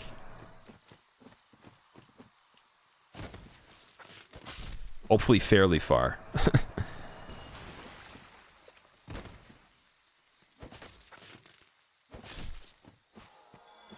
Because, yeah, I don't want to rush through these guys. I definitely want to kill all these guys again. I've gotten memed way too many times here. How long did it take me to beat Madeir? On my first playthrough, it took 7 hours. It was 2 separate days. But I also did it in a way that probably added time to it, but it really, really helped with the learning. So, it was SL1 and it was Red Tier Stone only, so I had to basically do it without getting hit. We'll roll this guy. And I probably should put this on now, too.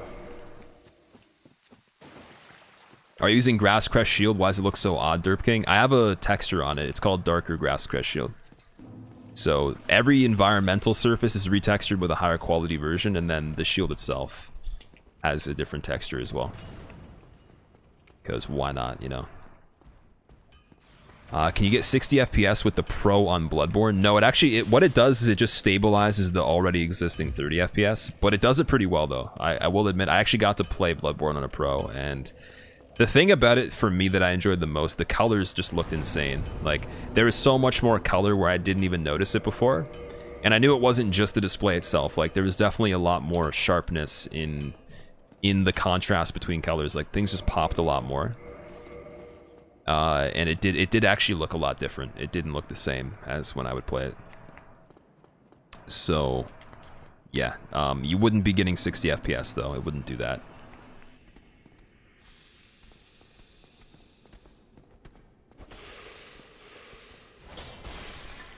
Alright, let's see if we remember how to do this properly. I'm trying to think if I forgot anything. I don't think we did.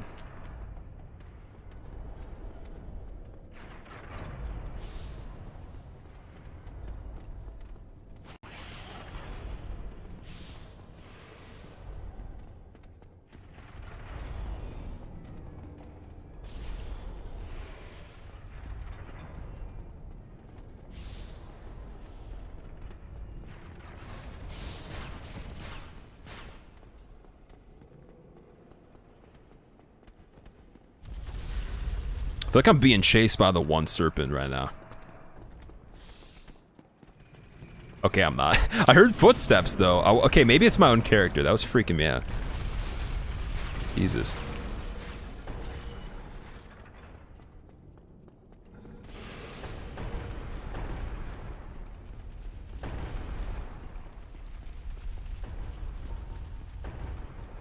Yeah, we're just gonna wait and see if this guy makes it down here.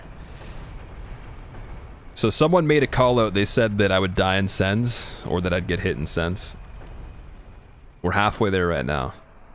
Isn't Canadian bacon just called just ham called bacon? Essentially, yeah. The cut of the meat is very similar to the ham. It's pretty much the same thing. But ham is also from a pig as well, so it's the same animal either way. Just a different cut of it, I think. Special ham. Fat Panda, educate us on the science that is the Canadian bacon. I feel like he's going to be the hardest and longest fight to beat for you anyways. He might be. It was the hardest DLC fight for me. No. Yes. Maybe. Yes. Wow. How? What? Even. Swung one too many times and didn't get the setup quick enough. But then the effect from the ground still worked from like over here. Oh man, it just like a little sprinkle of it got him still. Jesus.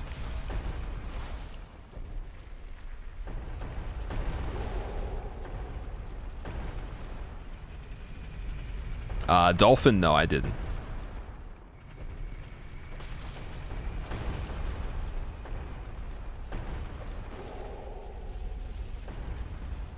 $30 by default, but you can unlock it. Yeah, we're gonna punch. Because he's probably almost dead. American Pizza Company slice dry-ass ham really thin and call it Canadian bacon. Bootleg Canadian bacon, there you go.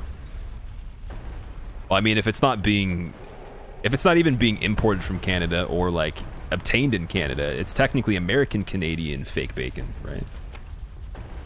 Or if it's somehow real or similar, very similar, American-Canadian bacon.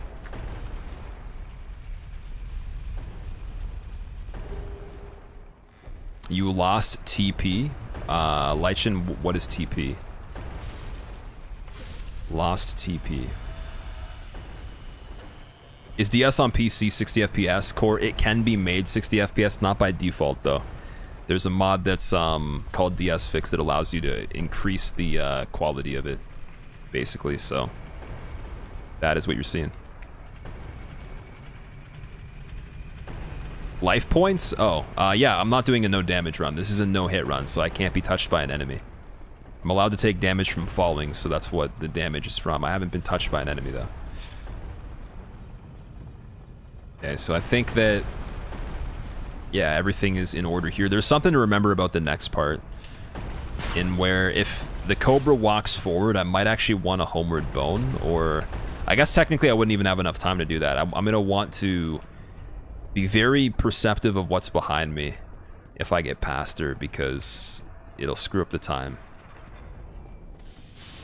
But she didn't walk forward because she usually doesn't do that, and everything usually works fine. Alright, perfect. Ooh, that lightning though. Throw in that lightning at the last second. You see that?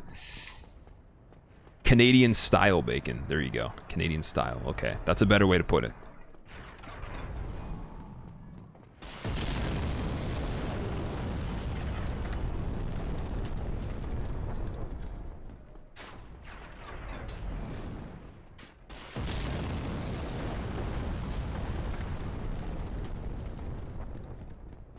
So yeah, basically with DS Fix, the whole 60 FPS thing, it does ruin some things. So basically, right there you might have noticed, I turned it back to 30 FPS because jumps on 60 are shorter by default, so some of them aren't even possible, or just very, very hard to pull off in comparison to the normal. So you definitely want to be able to switch back to 30 FPS if you want to do certain jumps and things like that. Otherwise, you're risking not being able to make them, and on top of that, you can clip through the floor and die on really big ladders. In this particular run, I don't think there's a ladder that is applicable to that would count as, you know, enough momentum to send you through the floor.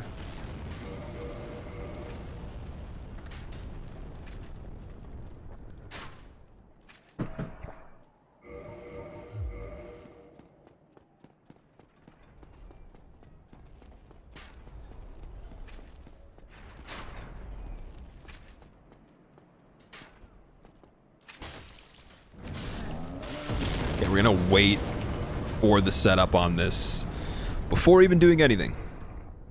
Why don't I use a webcam, Mikako? It's just not the way I prefer to stream, man. I used to in the beginning, and then I realized that it wasn't the way I wanted to do things moving forward. Learn from the experiences and all that. Sometimes you might see it if it requires me to. If I'm doing something where you'd have to visually see what's going on with the way I'm playing the game, then I will have it. So you'll definitely see it in the future, but it depends on what it is. For this kind of stuff, it's not necessary. It wouldn't matter. Mangled in a horrible speedrunning accident? Yeah. Yeah, that cringe emote, basically my face is stuck like that. I can't move it. It's frozen. Why is the chest hat thing? Why the chest hat? So it basically decreases your health as a defect or like a downside, but it increases the amount of souls that you intake and it increases your item discovery. We're using it for the downside to make sure we get into the range of health that is allowing us to set up the red tier stone ring. And that's it. I mean, you can use it on a regular character for the souls as well. I used to do that.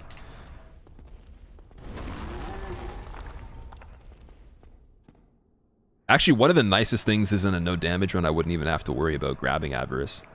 Could skip a lot of stuff there.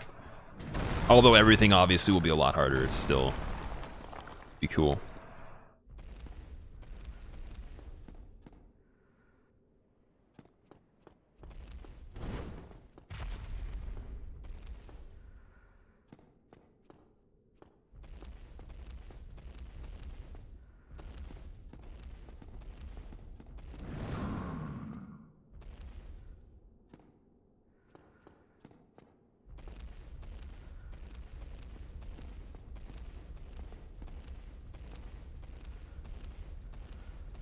Did I finish the no damage Killmeister? I did, yeah. About 2 hours ago. Is Red Tier Stone on all 3 Souls games? Yes. But in this game, it is definitely the most... it has the biggest bonus in this, 50% opposed to 20% on the other 2. They learned their lesson after this one, that's pretty much it. Someone was like, hey, that's not right, change it.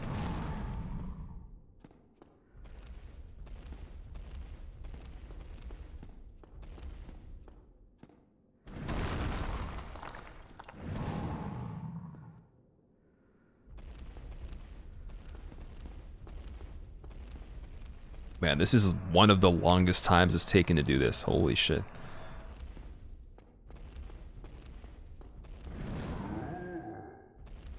Chico, what's up? How are you doing? Is there a reason you're doing a no-hit run instead of no damage like you did on DS3? Yeah, because I do both. I used to do no-hit runs before trying no damage. So it's just kind of one of those things where there's the difference of you take no environmental damage and no damage, but you have the sacrifice of the damage you do. And the TDM and all that of making sure you don't take any fall damage at all. So for this, like I said, one day we might do SL1 no damage on this, but first I'd rather do it this way and then work up to that, you know. Like do this, do the DLC, then do no damage. Probably, maybe not both, maybe not DLC no damage, but again, we'll see. We'll see. Like, originally I just did no-hit runs anyway, so I would still continue to do them. It's not like everything has to be no damage because I did one no-damage run. Nems, you messaged me on Discord? Okay, I'll check that out later, man. Thanks for letting me know. Also, how's it going, dude? I was actually mentioning you earlier. I summoned you to the realm of scrubs. Zahar King, what's up? Welcome back. Dude, come, just attack, please. The thing is, he'll sometimes not even attack when you're in his face, then see how he delayed it there? So you think you can still stand there, but then boom, you can't even see his other arm, it just comes out of nowhere. Here we go.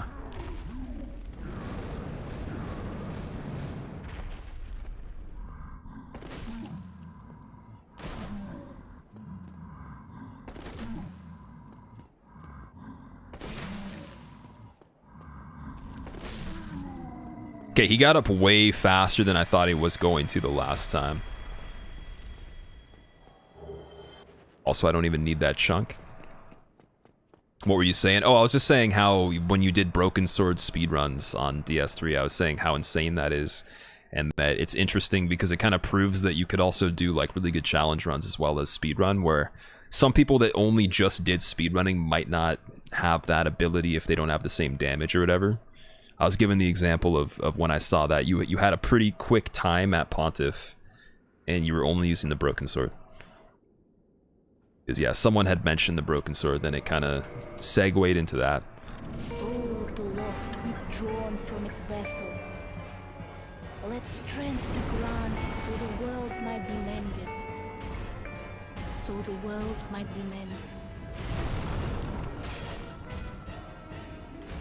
Pool, I'm gonna thank you right after I kill Golem, just so there are no memes. Thank you very much, though. Everyone give Pool some hype in the meantime so he doesn't think that there's something going on.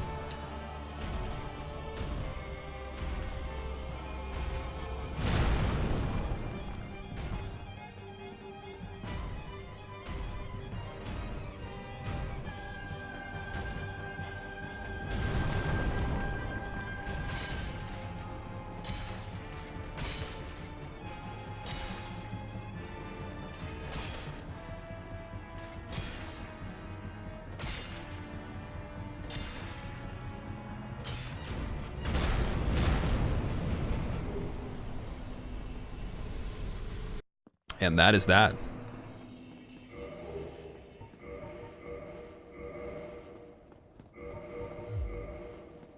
Pool, for the first time in your feeble cursed life, you have discovered the secret circle of the Squilluminati. Enjoy your emotes, enjoy being a skeleton. Welcome. You played that game enough to do anything on it at this point? Yeah, that was really cool to see though when you did it. I didn't get to watch the entire thing, but I remembered it. Christo, have a good night. I will see you later, man. Take care. Kellogg's, what's up? Surma should be a basketball player with the way he broke those ankles. Yeah, the dunks. You can't forget the dunks as well, yeah. Very important part.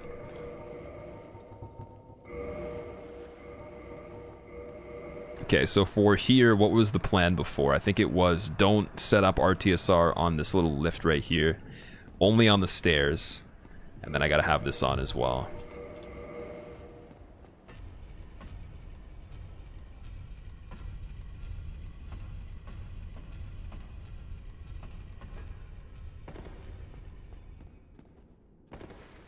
Yeah, that didn't work too well.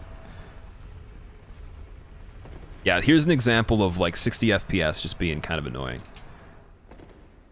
It's much, much easier to jump over that in 30, definitely. Like it would have happened first time.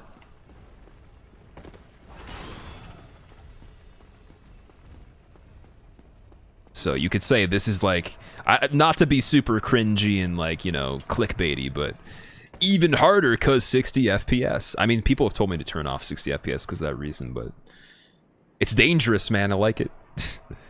What Soulsborne game do I like the most? I like Bloodborne the best. Spank Bank, thank you for the host, man. Welcome back as well. Broceratop. Dude, that Xenosum emote, I still can't unsee the original way I looked at it.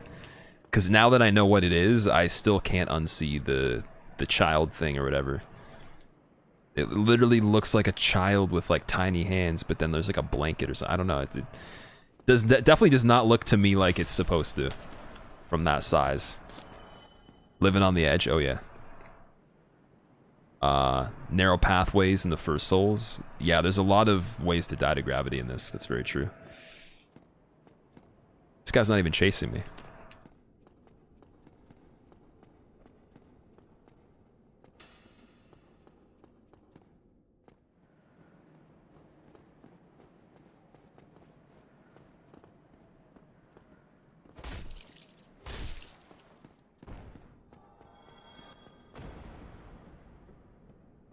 Griff, how'd the DS3 runs go? We got the SL1 no damage right before switching into this, man. So pretty much the best day ever, in my opinion.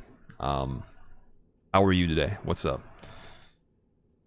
Okay, let's see if this guy falls off right away.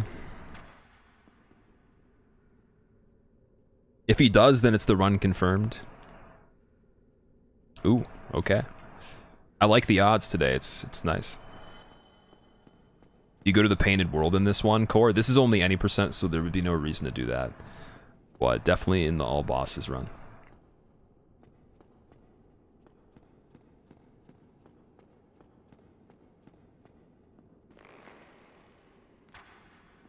All right, up here is the boob skip, so if you want to be informed on that, if you want to use this in your playthroughs. It's not actually a skip, but it's like just a meme, pretty much.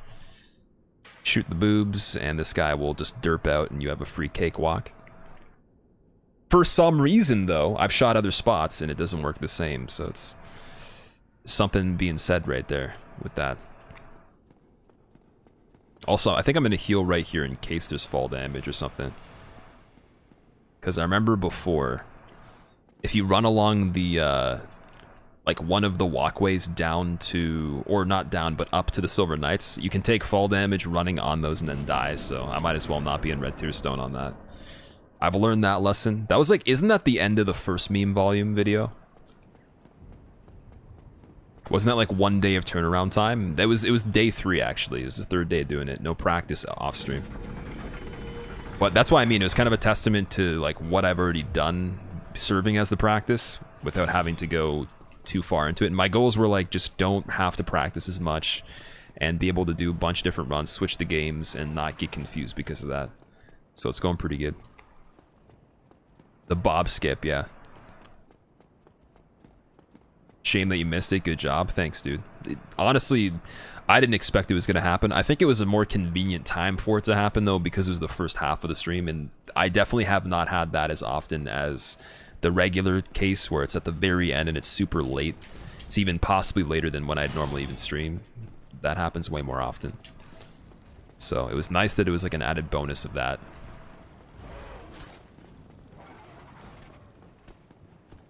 Yo, the gargoyle's over there.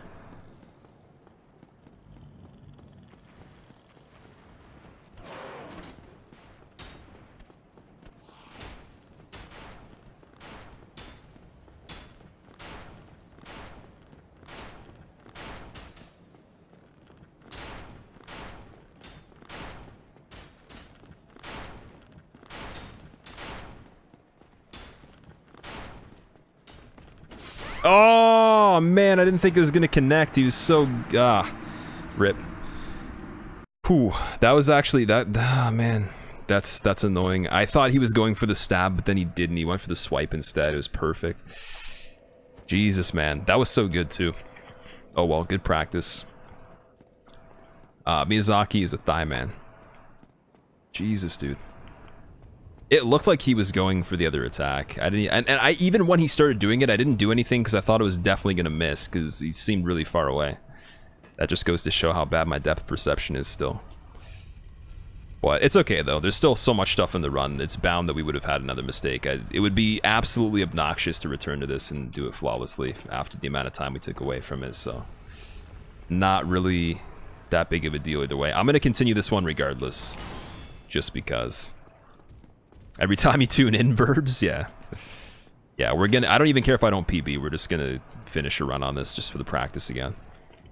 And then I'll also have another character that's SL1 at Gwyn, so I can go over that too.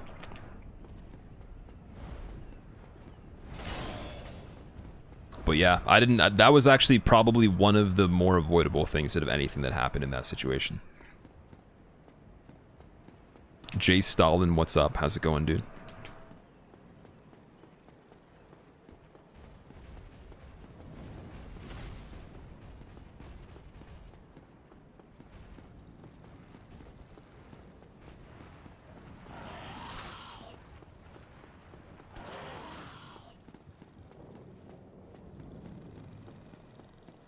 I think that after a certain range, they can't actually attack.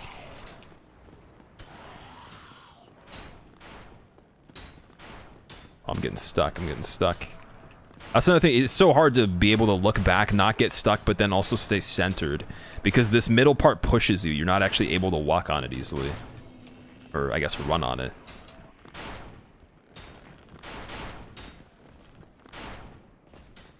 See how he just did that right there? That's what I thought he was doing.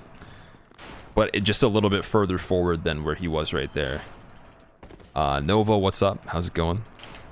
How the runs today? Dude, today's been honestly sensational, man. So good. So good for gameplay. I'm still even impressed with this, too. Because we didn't play DS1 for a while. And I never even consistently grinded this run. I never even did it for like a solid week together. It's only maybe like 2 or 3 days back to back at the most we've ever done, and then I just take breaks from it again. It's so broken up, you know. And I'm still pretty impressed that we made it to around ONS without too many shenanigans.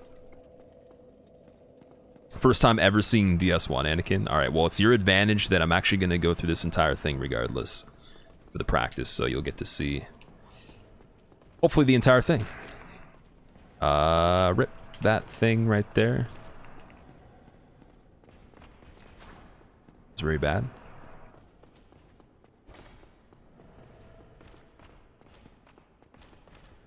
Oh yeah, also I'm supposed to have this on right now. So when I get over to the giant, we can start throwing the fire bombs and all that. Lachlan, welcome back. How are you?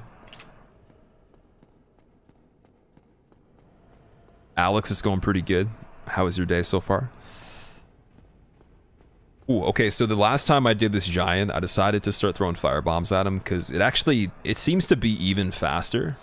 And mainly because you don't have to wait for him to do a certain attack to get him stunned, so it's a little bit quicker. I just have no idea if there's a downside to it yet. Super Tibbs, thank you for the 2 months in a row. Welcome back, dude. How are you? Okay, let's see. Get 8 of those. I'm just gonna make sure I get the blacksmith kit. I didn't even get the kit, so this is why I checked for that in case. If I had killed him right there, we would have been screwed. Definitely would have been screwed. Yeah, so I guess what I'll do is I'll just have him in that spot. And then we'll just go from here.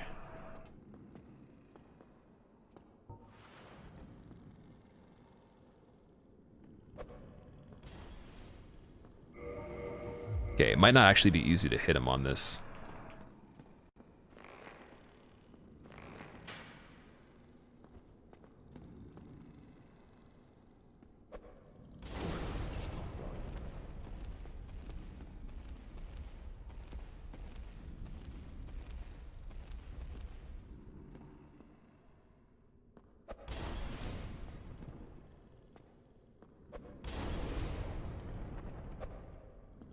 Damn, I don't want to miss too many of these. I want to hit his head too.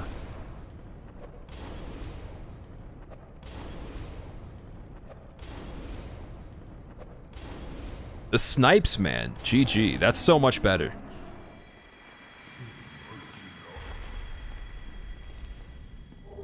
See, I'm not even killing the giant now. I'm just throwing objects that are accidentally hitting him in the head. I'm not a bad person.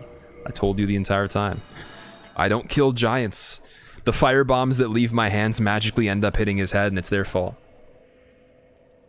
This is why he shows up dead on DS3, pretty much. So now we gotta reinforce the hammer. I'd be very happy if we got this fight done well. Because this is like one of the hardest fights. If you haven't seen it before. I'm a bad person because I deny it. Wow. You couldn't have just let me got away. You couldn't have let me got away with that, or get away with that. Got away with that. English, please. Your earplugs are ringing and it's ear piercing. Your earplugs, like, do you mean like hearing aids? Oh wait, now we got to set up the RTSR, the sketchy way, the easier yet sketchier way still. Yeah, so yeah, this is particular. I gotta make sure I don't go anywhere from like here and back, like literally right here instead. I think that might be death. Oh, shit, I survived. Okay. That was close though. That must have been just right on the fine line. I didn't even think I was gonna get that jump either. That's crazy.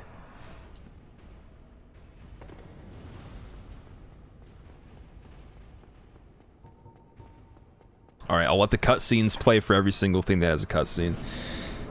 Because why not? Oh, your earbuds, like the headphones, my bad. This game's harder than DS3, Anakin. I find it easier than DS3. But, there are things in it that are definitely different that make it harder in certain cases. Not overall, though.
All right, we got a really good start on that, and then the ending just became increasingly sketchy. But GG.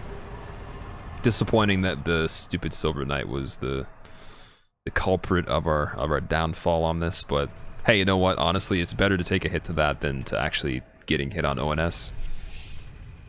Pinkster McDank, what's up? How's it going, man? ZJ, what's up? Smo Eats People. Dean and Pollitt, welcome back as well. Ever seen a video of the guy who does the fight voice control? Bearsley? Yeah, man. I think I was there when he did that run. Pretty sure I was there when he was doing that fight, but it is pretty cool. Oh, wow, I didn't even release the button. Perfect shot. Boom. Oh, wait, oops. Rip no scope. It's over. My Nuzo, what's up? How's it going, dude? Alright, nice. I keep destroying Miyazaki, just fan. Is that what's going on right now? Well, I guess, okay, we can make an effort on this to try to be as quick as possible with the later half of the game, and just try to not make many more mistakes at all if possible. That'd be nice. Smo uses human bones as seasoning. Maybe. He looks like he eats a lot of shit that definitely would have to be the size of a human. Perfect boob shot. It was almost perfect, then I screwed it up. Nystrom, I've been doing that since before I even streamed, dude. I did that like when no one was even watching me play the game, when I was playing on my own playthrough, making PvP characters and shit. From like, not the very first playthrough, but probably just right after that. If I had a bow, I would do that. Why do you have to kill her, Jimbo? You don't actually have to, but the reason that I do is because it actually despawns the enemies that are in the area for when I go to Seath later. So basically, like the sunlight in Orlando is an illusion that was created by Gwendolyn, and that illusion also has a bunch of enemies along with it as well. So all those giants will disappear, and it makes it less risky. And then it also makes it possible to kill Gwendolyn on all bosses without having to go and get a ring. That would be kind of risky to get as well. So, lots of good things.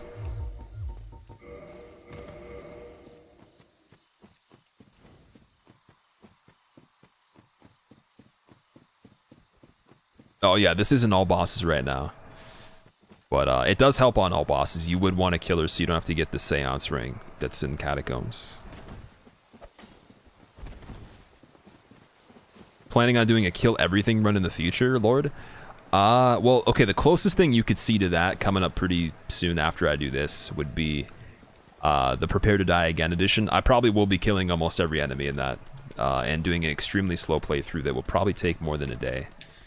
So, actually, it will take as long as it takes because even the key items will be rearranged. So, it will be very, very different. And I won't really know what to do. So it'll be like the first playthrough again. Other than, obviously, okay, the things that don't change, like the bosses, but still. I think it'll be fun. Finished watching the VOD of the DS Reno damage run. That Cinder was tough. Congrats. Yet another amazing achievement. Thanks, man. And the crazy thing about that is that Cinder actually was pretty good. It was pretty decent RNG. It just takes so long to kill him on SL1 with no Red Tear Stone. It's... Even SL1 with Red Tear Stone's still pretty long, but it's even greater than that. Nikki Dragon, what's up? How are you doing? I appreciate you tuning into the stream. I'll have you fill out our 5-page survey, rating your experience here after you leave, to ensure utmost 100% customer service satisfaction, but that's actually just a complete joke, and you don't have to do anything. I mean, you probably want to breathe, though. Breathing would be good. Some people don't breathe all the time while watching this stuff. I sometimes don't either.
Alright, no limps, no feeling bad, no calling PETA. GG. Lord Sabino, what's up, man? Tell us the lore behind that emote, Jay. So basically, it's supposed to be an Estus flask shaped like a heart. I wanted a heart emote, but then I was thinking, hey, you know, let's combine the heart emote with a Souls concept for it. So that's like one of the... Probably, I don't know, how many Souls emotes do we have? Well, okay, the Peach doesn't count because it's actually not a Souls reference. It's just a character in Souls that I made myself, so... I think it's only the GG and the heart, right? I used to have the grass crest, but I got rid of that, so I think it's literally just the GG and the heart that are Souls related that I have. Yeah, pretty much. Oh, I guess the crumple was... Yeah, crumple was related as well. So yeah, I wanted to just have like a Souls referenced emote, and I thought that was a good idea. Don't like Souls at all, right? Me? No, I don't. I hate this game. I'm being forced to play this right now, actually. I don't have a choice. Yeah, we're gonna go to Firelink, and I think everything is ready for this. I'm pretty sure I can just go through here. This is where we figure out how much time the run's gonna waste on us with the 4 kings and all that. So we will see. I mean, I could YOLO the door and just run into the fight over and over without checking for the ghosts or anything, or not caring about them, but I'm not sure if that's the best idea to, you know... I mean, I don't really need to practice doing that, because it doesn't take much effort to not do that, but I might just rush it to save time, and then if I get hit from it, it's not like I would do it on an actual run. Because it can get pretty annoying to deal with that. But then again, there's still the fight itself, so... Hardest Souls for me, Sly. Out of the 3 of them, DS3 has been the hardest overall.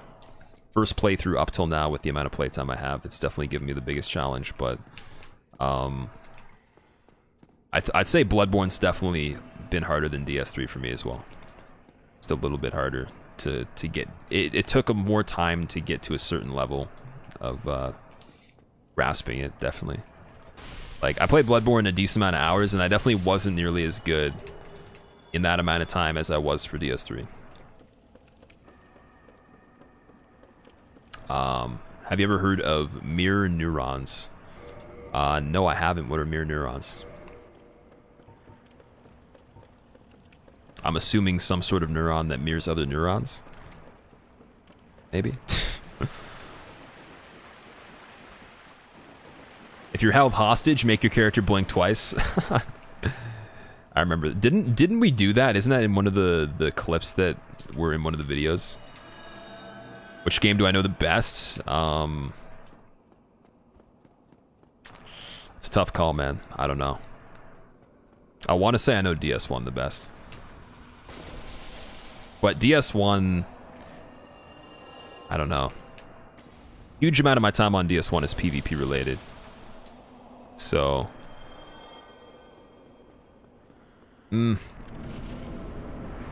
I'd say at one point in time I knew DS1 the best.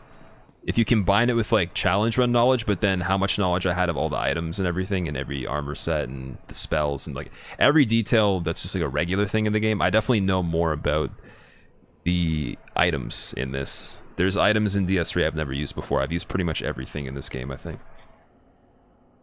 Opinion on Code Vein? I guess we'll see how it goes. I'm not sure how it's going to turn out, but I'm definitely going to be getting it. And we will see if it's good. I don't know. Okay, at first I wasn't as convinced, and then they had some more stuff released on it, and I got a little bit more insight into like what they're trying to do with it. So I think more of the recent demo stuff they've done with it is better than like the original, like just the E3 thing for it in the beginning wasn't that informative. Which is fine, because obviously they don't want to spoil too many things, but it was very basic. They've definitely released a lot more information now that makes me excited for it. Just not excited, but hopeful. Hopeful would be the word. That it turns out to be good. Love how fast you are. It makes the runs much smoother. This run has a lot of campiness in it, where you have to wait for things to happen. It's definitely not as on the move as DS3 is, but you know, for reasons like this, like the only way to safely kill this guy is to do this, but then this ghost will come and try to kill me through the stairs every time I stand up there for too long, so I have to keep moving forward. If I didn't have to do that, then I could kill him way quicker. And if I didn't have to kill him this way, then I'd already have the item and there'd be no point of even doing this stuff, and we just go to 4 kings, everything would be fine. So yeah, reasons like that make this one definitely a lot slower paced, but that's just because the way they made it, so. Also, I think for this now, what we're going to do is we're going to shoot him so he starts moving towards the fence. Because I had trouble hitting him with the fire bombs before on this. And yeah, see, once he starts running towards the thing, even if they're off by a decent amount, even if they're off or what it would seem to be, if it seems to be even more distance away from him than it was when I was throwing them before this, they still somehow hit when he's running towards the thing, so that's obviously the better way to do it. See, like, that wouldn't have hit before, but now it hit him. Okay. This part really sucks.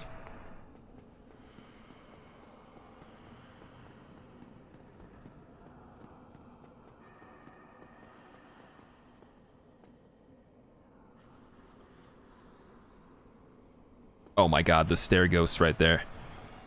Shit, dude. I'm glad I saw its hand popping out. Oh my god, dude. I don't know why it would have a reason to even be over there. It just didn't de-aggro. It didn't go back. It didn't go back. And there's one in the wall there too. Oh my god. Lady D-Finger, welcome back. Rip frames. There might have been a little frame drop. I'm not sure though. Did anybody else have frame drops? This whole area sucks. Yeah, the whole 4 king split is just terrible. You were looking at working, you got to witness the successful run earlier. Congrats. Ty, thanks, man. Glad that you enjoyed it. Alright, we don't even need these souls. So anyone that's like super OCD about farming souls and or they're very anal about having all their items that they can pick up in every soul, I just basically wasted 95k, so you're probably cringing a bit. My favorite retro game or favorite game growing up. Favorite game growing up was Banjo-Kazooie, definitely. Or Banjo-Tooie, the second one. Anything before that, I don't know. I don't think I even had a favorite game before that. I think that was the first game that I played that I actually liked. Because most of the stuff before that was just random. Like, I had to play NHL 99 for like the first year I had a console because it wasn't even like something that was planned. Like my neighbors randomly just gave it to us because they had won it. They'd won one in some sort of contest or whatever, and they already owned one, so they gave us the one they won. And I had to play that game until, you know, like later on, and then I remember I started renting games once in a while. So I didn't actually get to like beat things that often. I only had a certain amount of time to play them. And then, yeah, I think Banjo was the first game I ever owned, like actually was able to own other than the NHL, and it was really sick. What's your favorite weapon in DS1? In this, the tail cut from Gaping Dragon's the best, in my opinion. That AoE that it does is so sick.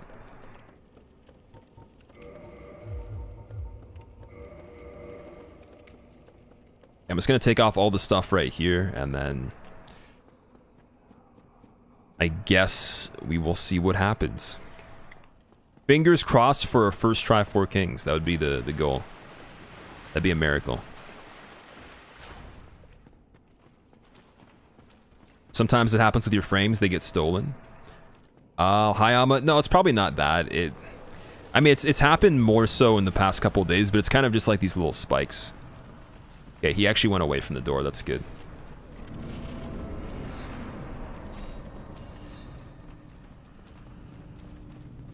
My adept in PvP, Anakin. I wasn't really the greatest at PvP on this game. Definitely not. I had fun with it. It was really cool. And on DS2, I definitely was decent at PvP. I got to the point where I think I would lose maybe like Unless I was, okay, if I was playing random people and I wasn't running into people that were literally the best, I probably could go and lose maybe like a couple or a few times a day in general out of like an 8-hour stream or something, so. But if I ran into someone that was good, then it would be like a good matchup. Like I wanted to play against the people that were better most of the time, so it got frustrating that if someone wasn't a good matchup, I didn't have the choice of choosing who I was playing with, right? So, it actually just, that's kind of towards the time that PvP was less fun. I would just black sign on certain people. I would just literally quit the match if it wasn't someone that would give me any more experience, because it wasn't fair to them and it wasn't doing anything for me. It wasn't entertaining or anything like that. That's why I said I hate depending on having to have that. So it's better to just do these kinds of things, because then I'm the only person that's in control of it. And if I do bad, it's my fault. If I do good, then it's my victory. I don't have to worry about, oh, you know, this person's not even like equipped to have a fair fight with me. Or, oh, this person's trolling and they don't even want to take it seriously. Or, hey, this person is a really good PvP player. I would like to fight with them. I don't have to worry about all those different things. And the only issue with that is because these games, I said before, they're not balanced for PvP. They're not made to be competitive, but if you try to play it that way, you can. Oh, the ring. RIP. That's a good one. But yeah, you can play them in a way that's, you know, not super recreational or anything, but you're going to be disappointed unless you're only prioritizing playing with people that are good. And that gets kind of old after a certain point. Yeah, the ring is probably a good idea there. Oh, wow. Oh man. The funny thing is, this time no one reminded me, and I didn't remind myself. I was more worried about getting into the fight. What, are you new? This is my first playthrough, man. Never played this before.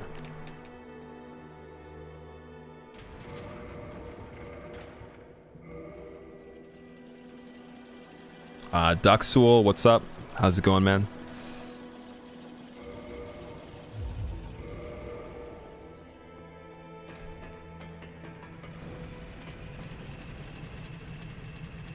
Sorry? Wait, why are you apologizing to me? You didn't do anything. Drop into the hole without the ring on? Yeah, man. And I will say that's probably not the last time you'll see that. But hopefully not on this run, because we can't afford it on a serious attempt. Obviously, okay, on a serious attempt, to be fair, I wouldn't even be in the same mindset. I'd be thinking completely differently. But, yeah, just in any case, we don't really want it to happen again on this run. On the next one or whatever else we do, whatever, but not now. Most difficult enemy? The Abyss, yeah. Thought I was gonna put it on. Yeah, you know what, actually? I remembered now that I said last time we did this, like the very last stream we did of this before now, that it might be more beneficial to not have the flip ring for the distance that I get out of the fog, because when you do the flip ring immediately, it makes you kind of roll on the spot. And for some reason, even though it does that with the normal roll, you get a little bit more distance. So I was saying I might as well just not have the flip ring going to the fight either way. Okay, now we're kind of YOLOing the ghost.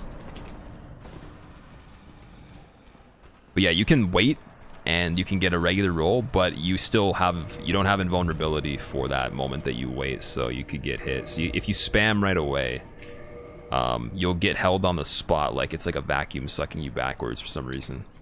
And that's kind of the reason why the ghost can get you. If you always move forward like immediately, then you would be fine. Because they would either, you iframe the beginning of it, then they'd miss if they attacked again, so it'd be okay. Didn't remind you? No, you didn't have to remind me, it's fine. I'm kind of glad it happened now, though. If it was more important, then I'd be a little bit disappointed. Sid Relly, what's up, by the way? How are you?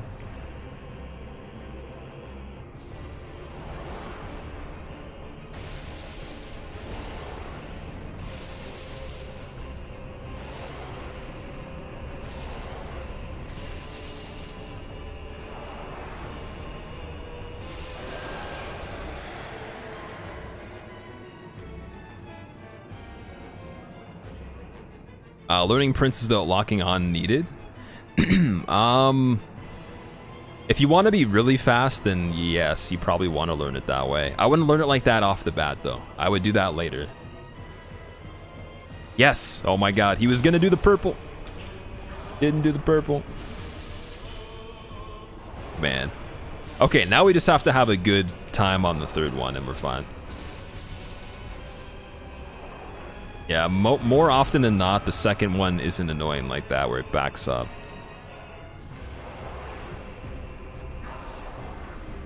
But he was trying to for a moment, then decided not to.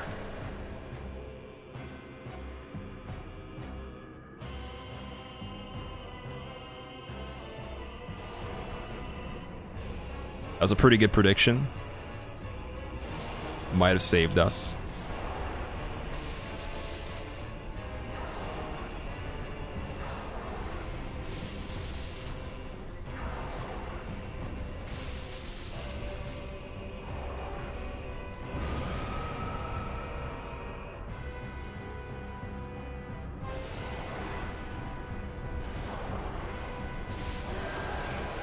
All right, GG. That was good. That was good. I played the actual fight better than I had previously.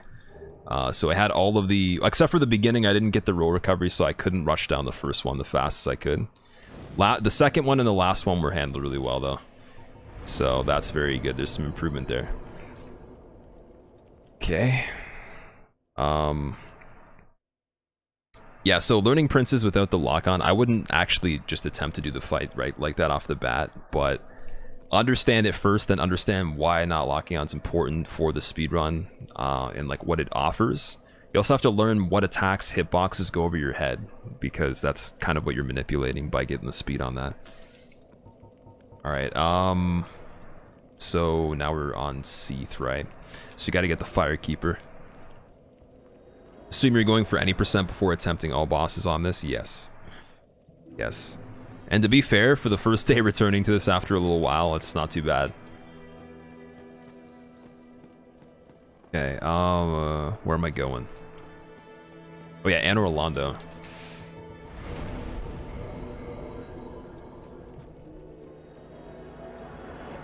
Instead of getting a new computer desk, you're gonna cut off the stupid elevated part and throw a piece of MDF on it.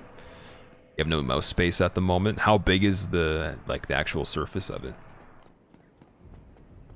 That boss's attack sucked. Yeah, Four Kings is not really that crazy of a fight. I would say none of the Lord fights themselves at all are really that bad. It's more of the lead up to them. Like, the Lord fights are the least... I guess next to the things that actually do straight up suck, they're the least exciting. The earlier half and all the optional stuff is way better for the fights and all that. I think most people can agree with that.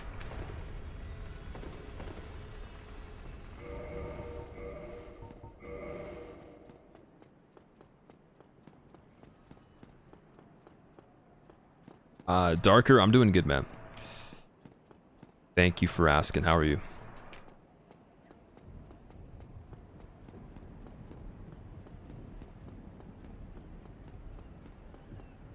Okay, let's see. Are you gonna buff? So it was you, was It was you, isn't it? Ha ha ha ha! It was you. Get backstabbed. you ever get this far? How'd you ever get this far? Oh, rip.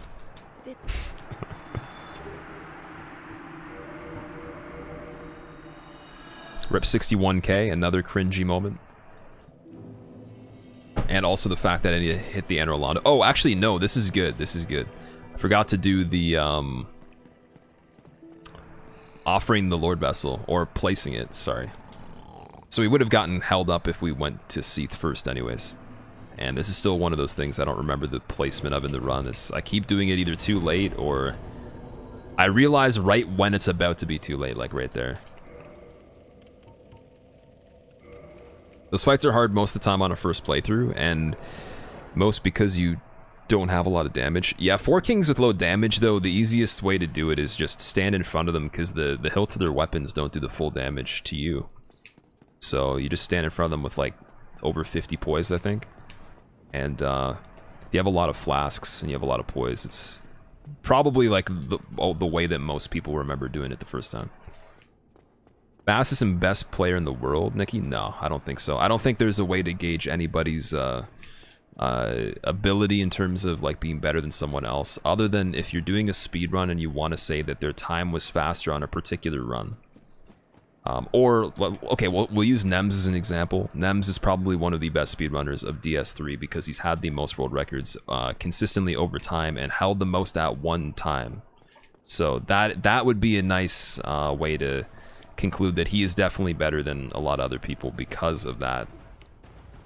But then there's other factors still, like there might be other people that could have done that didn't play DS3 consistently as much. They might have done other stuff, so it's like... But I would say that if you're gonna get into speedruns, definitely not the fastest. Challenges are all personal, there's no competition with that. Unless you're doing like a for shits and giggles race or something. Basically, it's all personal, but the speedruns have a leaderboard, so you can actually say someone's faster at that moment. Really great, thanks, got a job today. Oh, nice. Is it something that you look forward to? Or are you looking forward to it now that you got it?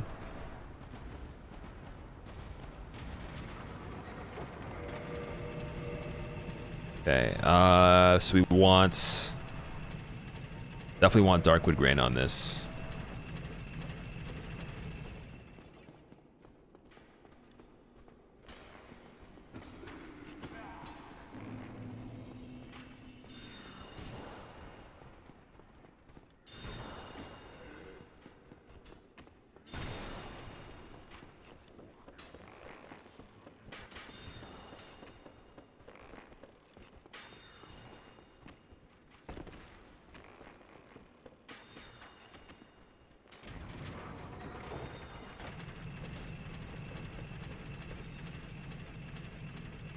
Soul of Cinder and Gurman, what's up? Cosmic, yeah, I did actually complete that, by the way. Thank you for the GG. Sorry, I'm sorry, I'm not reading chat from top to bottom right now. I am terrible.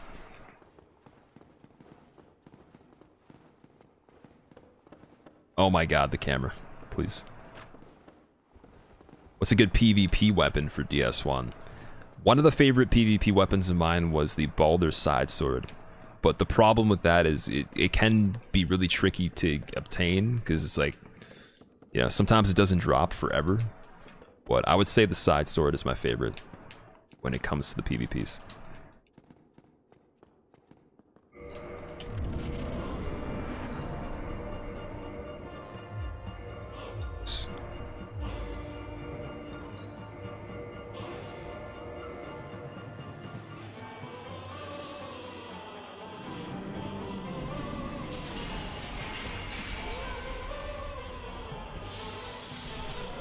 Strimmer, you cheated. Strimmer, reset run, Strimmer. Strimmer. Insert the memes.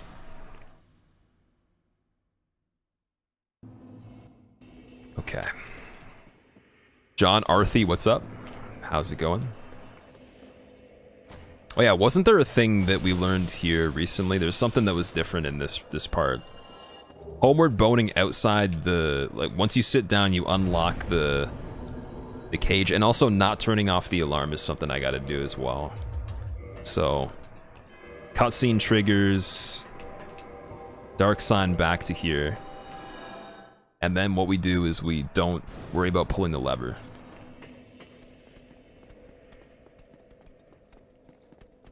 Oh, you know what? Maybe the homeward bone is what makes those dudes not attack. Maybe on the second time they just run past you. I don't know. I gotta test that and see next time, or pay attention to it. But I always wondered why once in a while they just don't even care about you. Can't you try Duke Skip, Phantom? Duke Skip's a sequence break, so it would actually remove me from an area that you're supposed to go to. It's mandatory, so I'm not doing that. I've tried it before. I know how to do Duke Skip. I probably could practice it and do it, but it's not necessary. It's not like an obligation for this run. The Shack emote. Add one hit for Seath. Oh man.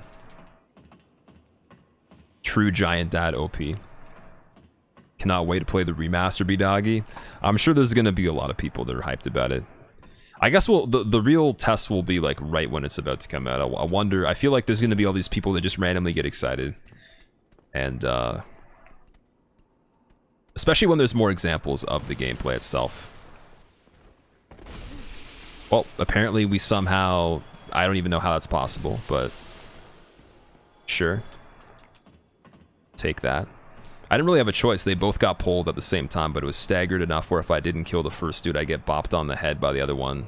Well, if I go for him, I get bopped on the head. If I go in after they both fall, if I wait too long, the other guy's going to attack, and the one that fell is going to have that double bounce where I'd get stunned either way. So I guess I got the double bounce while I was trying to attack the other one.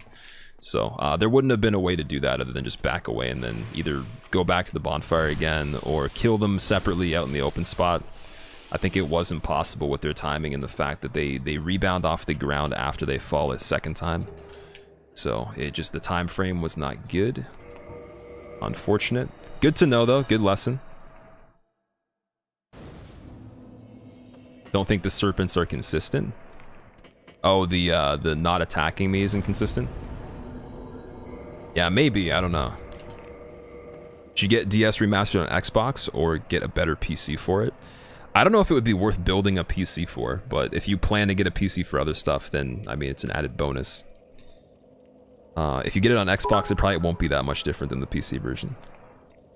Hey Squilla, is it considered rude for a deaf person to use sign language with their mouth full of food? Jack, that's a very interesting riddle. I don't know. Is it? I don't think it is. You know what? That's also just one of those, like, social norm kind of things where... the society expects you to not do that, but is it even rude to do that normally anyways? And who made that a rule, and why is it rude? You know, what makes it rude in the first place? Not that, I mean, I personally prefer to make sure that I don't have anything in my mouth when I speak, but because it's easier to do that. But I don't think that I feel condemned by people's expectations that it's not polite or whatever. So what exactly makes it impolite? That's what you got to think of. But yeah, sign language, I don't know. I don't think that would matter too much. If you play DS3 and then the first and the second, you're a monster, or you can still live. You can play them in any order you want. It doesn't matter. Jolly cooperations, no. Not at all. If I did, I think the stream would have much better commentary, or it would just sound better, but yeah. It did not. I mean, I'd only do that if I was actually seriously pursuing things that required it. It definitely doesn't require it for streaming. Not possible. Okay. Get it for Xbox? Yeah, honestly, if you already have Xbox, you're not going to miss out on anything. There might be some degree of higher settings you can tune on PC, but like it's not going to be a world of difference though. It'll probably be the same as Scholar, like very comparable between the two. Because it really doesn't take much to make DS1 better, and it's probably not going to have as high PC requirements as DS3 either. So therefore, you're probably getting a similar thing. Okay, what was the method for this again? I think it was that we wait for the shot. Let me go back. And there's that case of that guy shooting me though. Or not shooting me, but there's the case of the dude that runs up. Yeah, that was too sketchy. I don't like that. I like doing it the regular way and then just hoping he doesn't get that frame perfect shot out of the iframes from the crank thing, but then again, that's reckless in a way if I know that there's another way to do it. The problem is how often does the guy chase me up the stairs? I don't know that. So, yeah, it would be nicer if he didn't do that.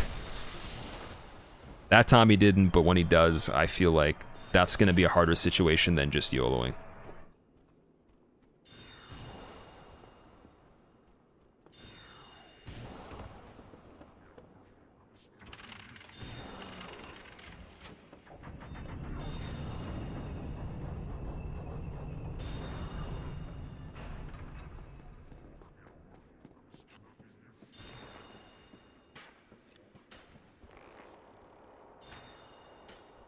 Ghostfire, what's up? Much prefer PC gaming because you can do so much on your computer already. Rather not buy a console just for games. It's much more expensive to play on consoles after an extended period of time. Especially with the fees to have the service for online now and stuff like that too. But I mean, it's an initial smaller investment, but in the long run you spend more. You play games on an Etch-a-Sketch. Dude, those used to be so frustrating to make things on. I was so bad at the Etch-a-Sketch. I remember in daycare they had one that was like half broken, and I would just try to make pictures on it. It was so hard. Even with the one dial that worked properly, it's like, ugh. What? Excuse me? Fuck that guy. Fuck that guy, dude. Fuck that guy because I was paying attention and I had perfect speed, but yeah, there's no possible way to make it to the flag gate faster than he can do that, so that means that it's like a 1 in a million chance that I have to actually do that completely different now. It never has happened before. I've had the exact same fucking routing, placement, speed, everything. Never happened, so now I have to actually completely switch the method there. These are the things, man. These are the things. I don't even understand how the hell he would be able to move forward that fast either. He's not even close. But, yeah, I did, to clarify, I did actually sit at the bonfire, right? Or did I just light it? Because that might actually help with some misinformation on that. But, if that was the dude that was in that room behind the stairs, I don't see a way how he could have made it there that fast. He was probably already moving before I got there or something. That's crazy. Oh, hey, we got RTSR set up though. Pred, what's up? Ever since you play these games, you can't go back to Skyrim. Well, Skyrim's a very different game. Definitely not, I don't think it's the right thing to expect anything that you'd get out of this, out of that. Okay, I don't like how there's 2 of these now.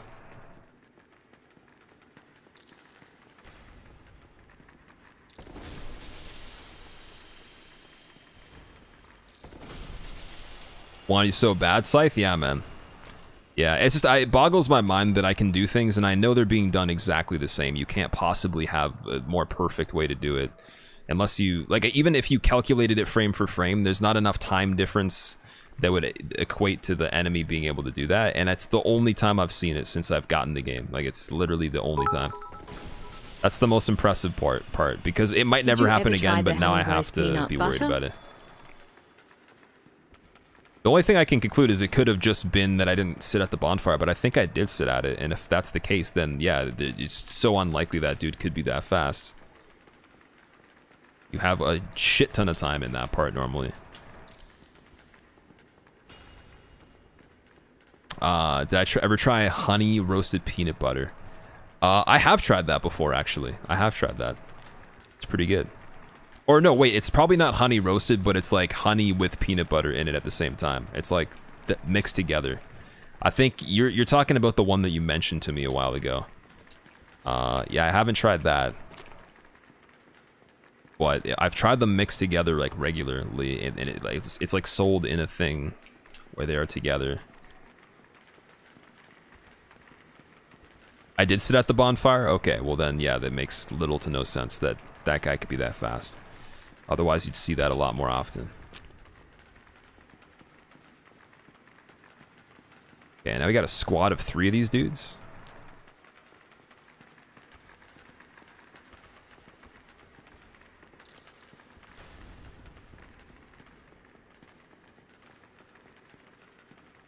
Ever tried pizza with honey on it? No.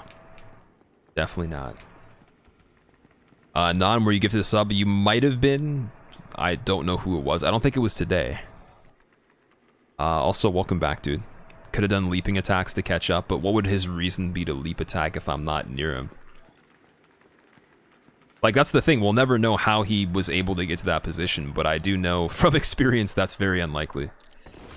Very, very unlikely. I'm almost thinking that I'm gonna end up, like, stressing out about it, changing something that to, like, a strat that's just unneeded now. You know? Like, I had an idea in mind where it was like a new rule. If something happens twice, then I change the method altogether. But if it happens one time, I keep doing the same thing if it's never happened before that, and then I just see if it happens twice. So I could do that, but I also think killing him would be way more unneeded and risky, and it would have to involve pulling him from that room, going back up the staircase, then going back around anyways. So I mean, like, there's way more risk in any of that.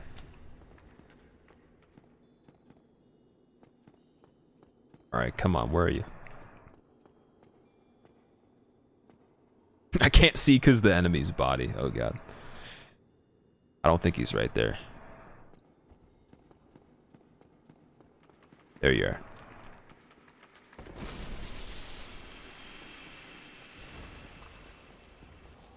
Someone banned him from the chat? Wait, ban who? Banana, in your opinion, which DS or DS variation's my favorite? Bloodborne's my favorite.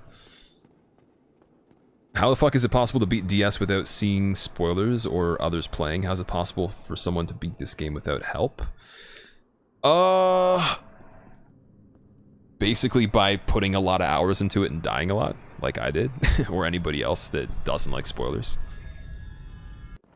You have to keep in mind, if you play the game the second it comes out, there is no spoilers in a lot of cases. So how would you... Like, there wasn't... Even if I tried... I imagine if I tried to check for spoilers, there wouldn't be any. I literally got it the minute... Actually, the store was opened early because we had a friend. Me and my buddy had a friend that worked there. And she opened the store early for us. She wasn't even supposed to be selling us the games when we got it. So... I mean, the only spoilers I had was from my friend because we played it together. We just talked about it and stuff, but... many people can do this shit without guides and all that, you know. Like, think of no-hit runs. How you would say, how is it possible to do a no-hit run if someone didn't make a guide? People made strats to do no-hit runs. It happened. Even if you had help with that, though, like, how do you still manage to pull that off? Anything can be done. What, the playthroughs aren't like a couple days. They would take you probably over, like, mine was like a week and a half, I think, and that was a lot of hours. It was like 90 hours, probably.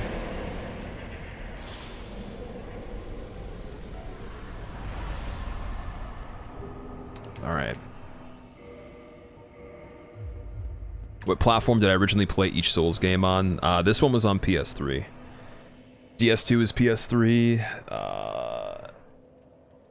Every single one was on PS3 until Scholar came out. Then it was PS4. And then... yeah. Then everything else was just either PS4 or... Actually, technically, none of them I played on PC the first time. I got DS3 on PC when it came out, but my PC version was bugged, so I had to get the PS4 version. So yeah, it was either PS3 or 4. Didn't even cut his tail? Was that a secret boss, Cerberus? No, it's actually required to beat the game. So, yeah, it's very, very easy on this run. He's super weak to lightning. It's just a joke. But getting to him apparently is a bitch. Because of things like that hollow and all the other stuff that I did right. So now we're going Nito, which means I'm going to just go to get this ring really quick ahead of time. So that when we get to the Tomb of Giants, I can just get the skull, go back, or sorry, the skull lantern, and then I can trade that for the fog ring really quick and just continue through there. Favorite Star Wars film, Silent? I don't really remember a huge amount about each of them. When I watched them, I was a kid, so... I think it would have had to have been either the episode 2 or 3. Probably 2. I remember wanting to watch 2 multiple times because I liked it that much. But yeah, I don't know. Like when I saw the ones before that, I don't even remember what happens in them really. I know I did see them, but I no idea. And then any of the new stuff, never seen it. Seemed really weirdly animated. Seath seemed weirdly animated. Well, I mean, it is DS1. It's not as advanced as the other stuff, so there is some weird stuff. And before prequel hate, you mean episode 5 and 6? Well, 2 and 3, like, know how it was like 4, 5, 6 first, but they weren't 4, 5, 6 when they came out. So I'm pretty sure those were before I was born, and then I remember they were on VHS, like family owned them on VHS. I saw them that way when I was super young, and then the other 3 came out after I was born. So those were 1, 2, and 3 once they were made, and then it was like 1, 2, 3, 4, 5, 6. So 2 being, I think, Return of the Jedi, and 3 being the Sith one, or yeah, Revenge of the Sith, I think. Is that one of the titles? Yeah, I think that's one of them. Last Jedi wasn't that great. Said he hasn't seen new Star Wars. You might think I'm not into sci-fi, man. I like that stuff when I was younger, but sci-fi now is not my most appealing. Well, not the most appealing genre to me. Like, maybe if it's a hint, but if it's full-on robots and lasers, like, I can't watch that stuff that much. It needs to be like maybe a little bit of a futuristic twist, like where there's, you know, some sort of psychological aspect to it that, you know, it's like, oh, what would the world be like if this was the state of it, and, you know, there's some sort of weird fucked up, like everything else is normal still, but there's like a fucked up twist to it or whatever because it's a little futuristic. That's okay, but if it's purely outer space battles and ships and stuff, I cannot really find interest in that. Blade Runner, I never saw Blade Runner, but I heard it was good. I might watch it at some point. Oh my god, where'd the other... Oh, dude, the memes are happening. I got away before the memes happened, but...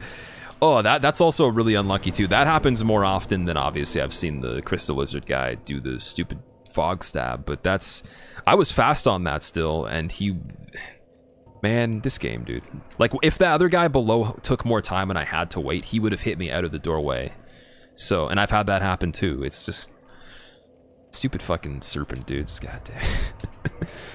The funny thing is the way that guy makes it over there. He goes from falling down like to the very bottom, chases you up the lift, and takes the entire route you do from the bottom to chase you through the window that you fall through before you get the item. It's like he goes to so much effort to do that. He's not just like right there already. He goes from the bottom all the way to where that is. Anyways, okay, that's the first part of this. Now we're going for Pinwheel. Sounds like you love Black Mirror. I watched the first season. I like the first season a lot.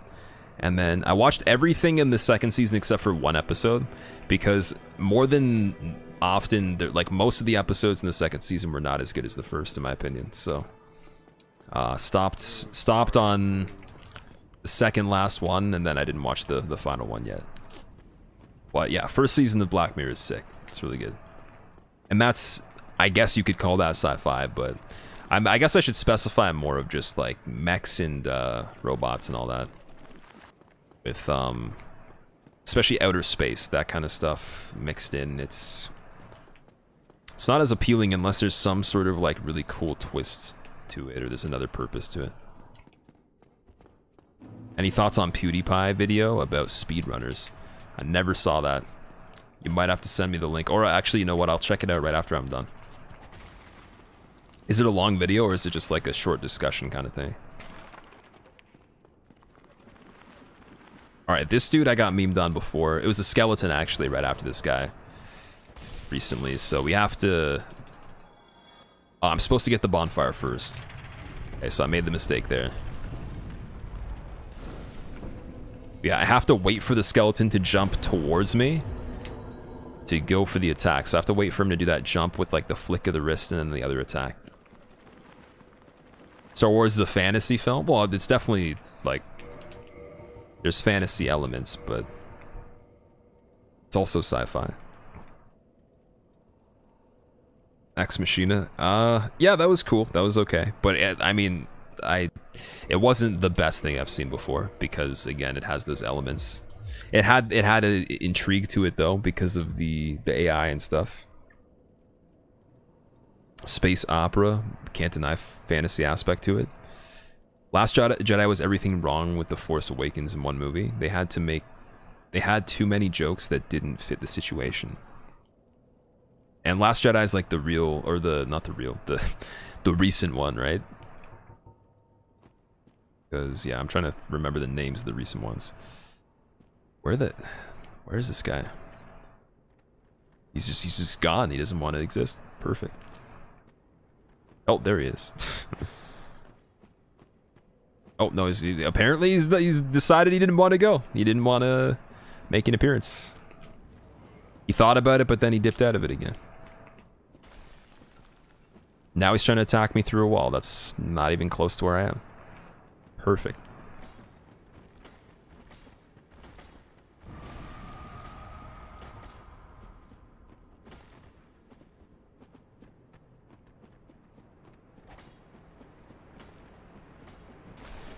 Okay, I think I handled this the best way, given that the skeleton was still there too. We have a problem now, though, because this guy that's hiding behind the wall, if I don't kill him, the skeletons respawn, so I'm going to have to be very quick once I get down there. Because they will still be down there, so that means I might have to rush the bone wheels. Yeah, they're there right now. That's rough. Oh my god. Alright, note to self, have to kill him regardless. Have to go back and kill him.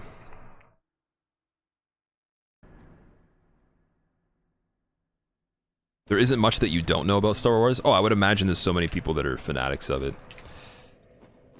Definitely, I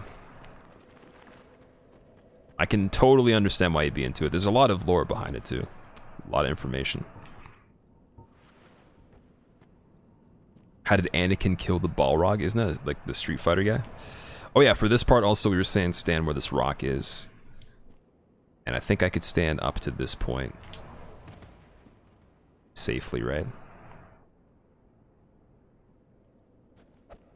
Okay, so the plan will be next time I reset the bonfire until this guy doesn't go in the stupid spot. And then I just take him out from the beginning instead of having to go back later and get him anyways. Because in that situation we were in last time, I would have had to have gone back around to here again and waited for him to pop out. So just, I have to have him in this position before I can even continue this part now.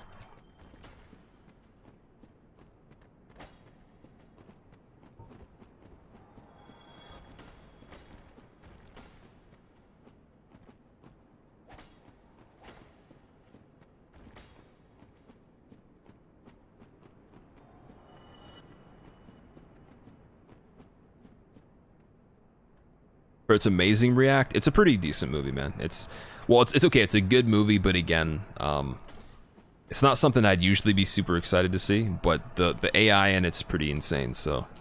And that's also like a relevant issue that the world will be facing, and already is kind of facing right now. And will probably be more relevant as time goes on, so yeah. Maybe not in the exact light that it depicts that, you know, that AI or anything in the storyline, but AI in general is still a topic of interest that's growing. Bell stand, what's up? How's it going? Baited so hard. Alright, okay, now we were able to do this the right way. And there's a big difference because there's no skeletons at the bottom of the pit coming back to life and trying to kill me and stuff while I'm trying to go down here and kill Pinwheel, roll off the cliff and kill these dudes with a fucking hammer in my hand and shit. Stuff like that, you know? Way better. Elon Musk thinks AI is no good. Well, he's very smart for thinking that. It's not the AI is bad, it's the capability of the AI. It's the person behind the AI and what they think is right, what they think is ethical. It comes down to like an ethical level of the person's decision that's going forth with, you know, creating the AI and what its purpose is serving. You know, that you can, I don't know, there's something that he said where it's like you can definitely have it in a way where I'm trying to think of the term or like the concept of it. It's almost like just, okay, the most simple way to describe it that would be easier to understand would just be the way it's programmed, you know, and what its, again, what its purpose, what its role is, and why it's being used and everything. So AI is definitely not bad, and it can be very helpful, but it's a problem with the people. It's a problem with us. It's not really a problem with AI itself, because we can get to a point where we make decisions that, you know, after that there's bad repercussions, and it's no one's fault but the people making the decisions in the first place and why they made them. It's really just in your hands, or not your hands, but the people that are making the AI and all that, right? I don't know. I wish I remembered the term of what it was. I understand in my head how to, like, what he meant, but I can't explain it right now easily. Risky if it reaches a certain IQ? I guess kind of. But there's a thing that he described. Yeah, I'll let you know if I can remember, but yeah, I understand it, I just can't like articulate it with words. Wouldn't that be the evolution of AI? Oh, not an evolution of AI, just like... I want to say purpose, but purpose isn't enough. It's more of just like the way that the AI works itself. Not like what it's meant to be, not a role or anything, but just, I guess limitations in a way. Just things that... Like, it had to do with the type of construction of an AI that wasn't able to be harmful in any way. But I don't remember how he explained it properly. I don't know how to explain it the same way. Because I'm not into this stuff. I don't know. I just wanted to be informed, that's it. I don't make AI and I never will. I just try to not get hit by it sometimes.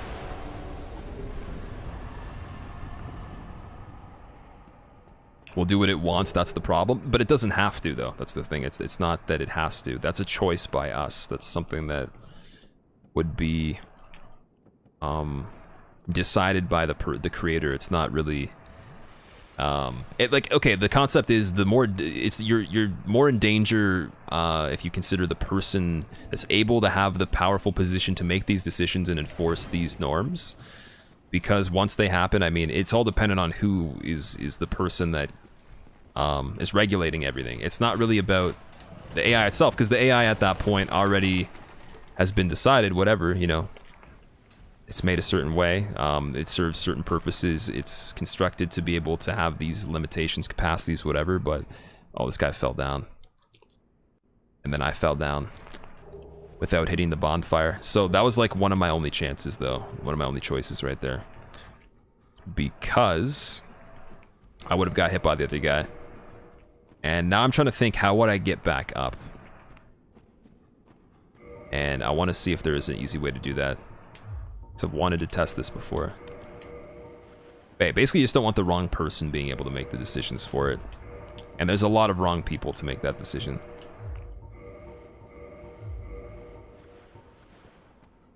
Yeah, I wonder if we can get up from here.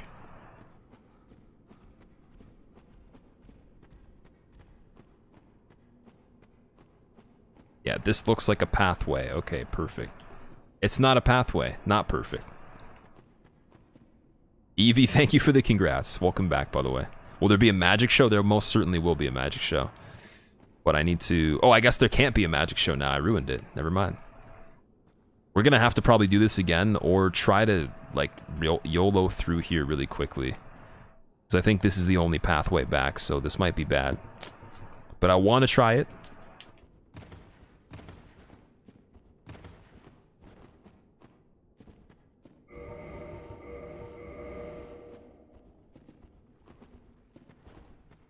Oh yeah, these things are already there.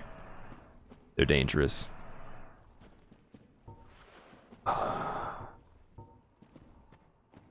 Damn. Alright, looks like we're gonna just go back. That sucks.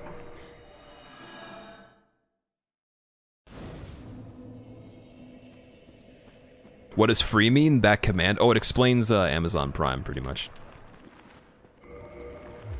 Okay, we're gonna get down there again, get the bonfire, then we will be able to go back.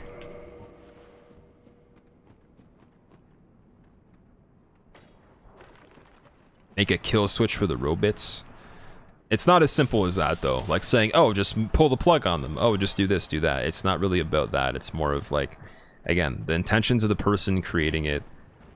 Their knowledge of what is good and what is bad. And, you know, how sophisticated of an AI you're making, you know. Because at that point, it wouldn't matter if there was something to deactivate it. It would, I mean, there'd be many problems to worry about before it even gets to that. That would make that just irrelevant already, right?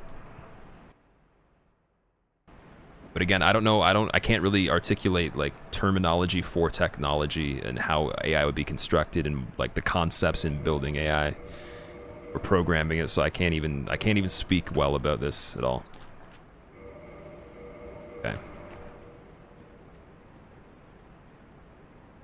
That actually ended up working. That's weird.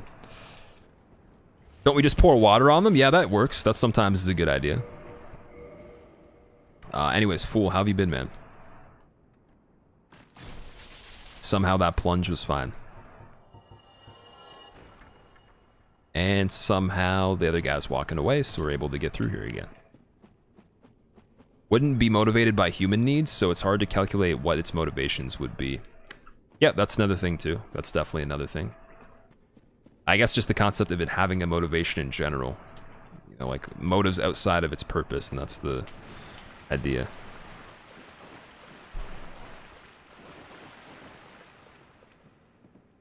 You would have to house an AI in a closed system if it escaped. Yeah, but if it's possible to have it escape, then there's already a problem, you know? It's like, that's what I mean. It's just about like carefully being able to construct it in a way that works, that's not, you know, going to result in all these problems. Because there is definite ways to do that. But the problem is some people's goals for AI and some people, what they want isn't necessarily the best, and that's what I mean. Like, they want to see things go to extremely impressive levels, but that's not good for us. So it's more of just like being obsessed with innovation. Great memes, great gameplay. Nugget, thank you for the 4 months in a row. Welcome back, man. Great memes, great gameplay. Hey, you can't say the gameplay's been that great though. I got hit many times. I'm terrible. Actually, this is a good no reset at the moment. I'm okay with it. And the whole thing with the Nito split, when I went back right there, I mean, I wouldn't even have had to do I wouldn't have had to do that if I didn't back into the cutscene when the guy chased me or fell down. I might have just been able to wait and see if he would hit me. That might have been smarter, but I don't know. He's also not done that before. But he's fallen down in different spots, but never right in front right there, so wasn't sure. I was kind of boxed in and it was dark. And now we're going to offer the lantern. Like iRobot. Yeah, iRobot though, again, it's all like AI is so integrated at that point that it's like a possibility that's just there constantly. It's not even something that actually I'd say it's more inevitable in a world like that, so you'd have to not want that kind of society or, you know, AI integrated to that degree first, like before even getting to that point, because that's just leaving room for problems. And that's the thing, you know, if you can like, the more dependable you make something like that, the worse the repercussions will be when there is negatives, because if you rely on it too heavily, then you're gonna have to program it to be doing some crazy shit, and that's the simplest way I can put it. It's very straightforward, and most people probably know that. But I think there is the right person out there that could regulate it in a way that's controlled and very safe. But that also means not being overly ambitious and trying to push AI beyond and keep improving it. You know, there's a certain limit that you'd have to recognize for AI that's integrated with like daily things or anything that would normally not be accommodated by AI right now. Algorithms that scientists don't even understand how they learn. They evolve independently. The algorithms that evolve independently, or are you talking about like machines learn algorithms independently? Oh, we got Torch Hollow. Reckless Torch Hollow already, right off the bat. Does he make it around? He makes it, but I kill him though. Dude, that's so scary. The game definitely has been giving me some shitty RNG. That guy usually doesn't even catch up until after I'm disappearing. So that's the quickest I've seen him get over there. I took the shortcut and he still cut me off. Not too many. I didn't even waste that much time. I was pretty quick.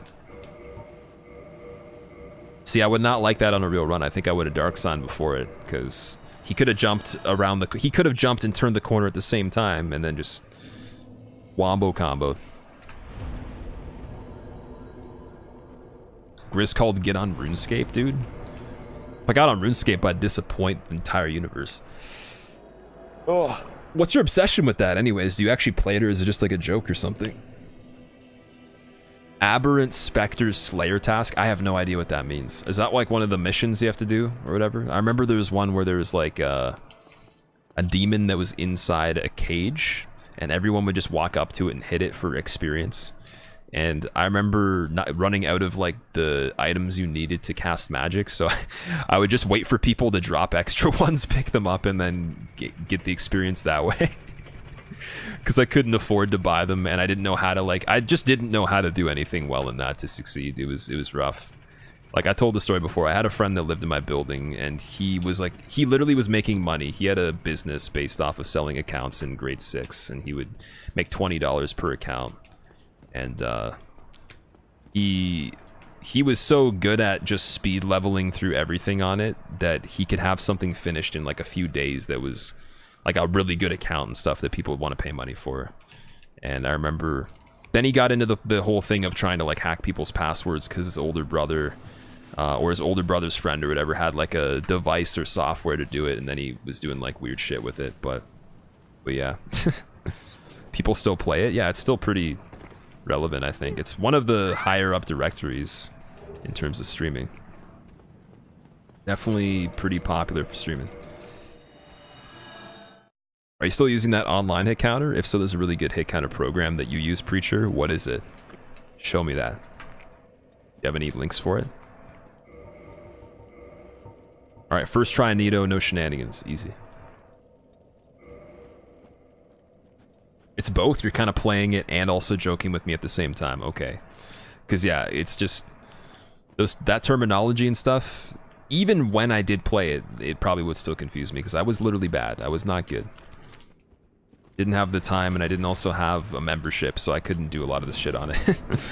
Just, casually level the shitty stats that no one cares about and maybe have a little bit of gold.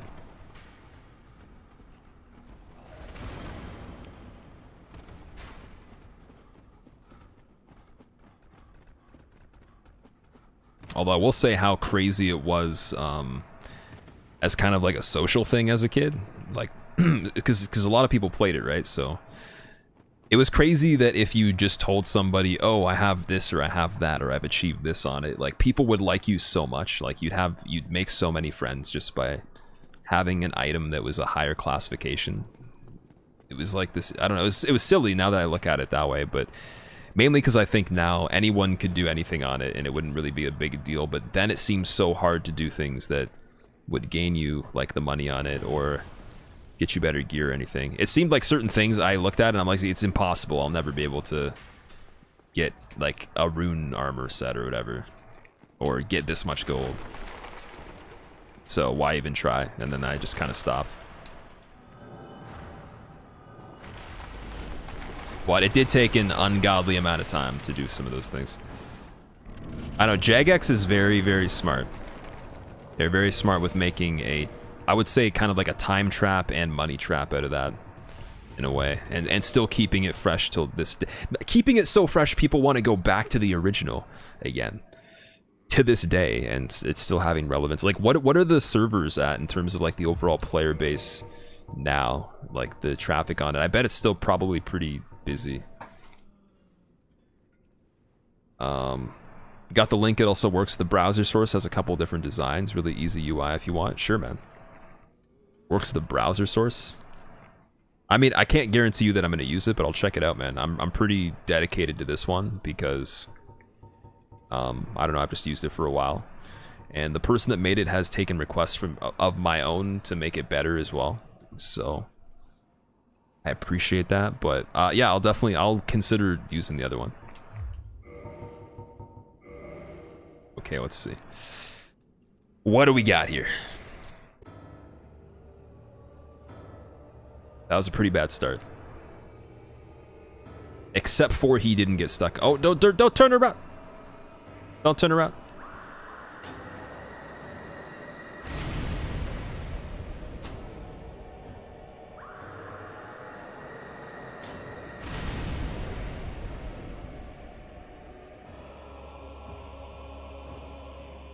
Why? Don't turn around, dude. Stop it.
Okay, he's giving me pretty good RNG with the regular attacks.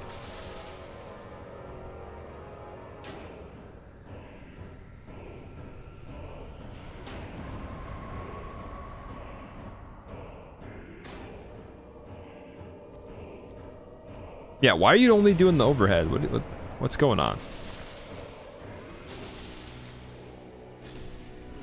Alright, that was that was actually a really shitty start, but decent ending to that. Apparently we tied, like, yeah, the 2 hits I had on my PB were both on Nido split, so I definitely need to get better at this one overall. Not the fight anymore, I think, but just on the way. Okay, now Beta Chaos. I expect to do Beta Chaos perfectly, because I only have 2 fire bombs and a dream, man. It's gonna happen. We're doing it. But Beta Chaos perfectly, and if I get Gwyn perfectly, I'm super satisfied.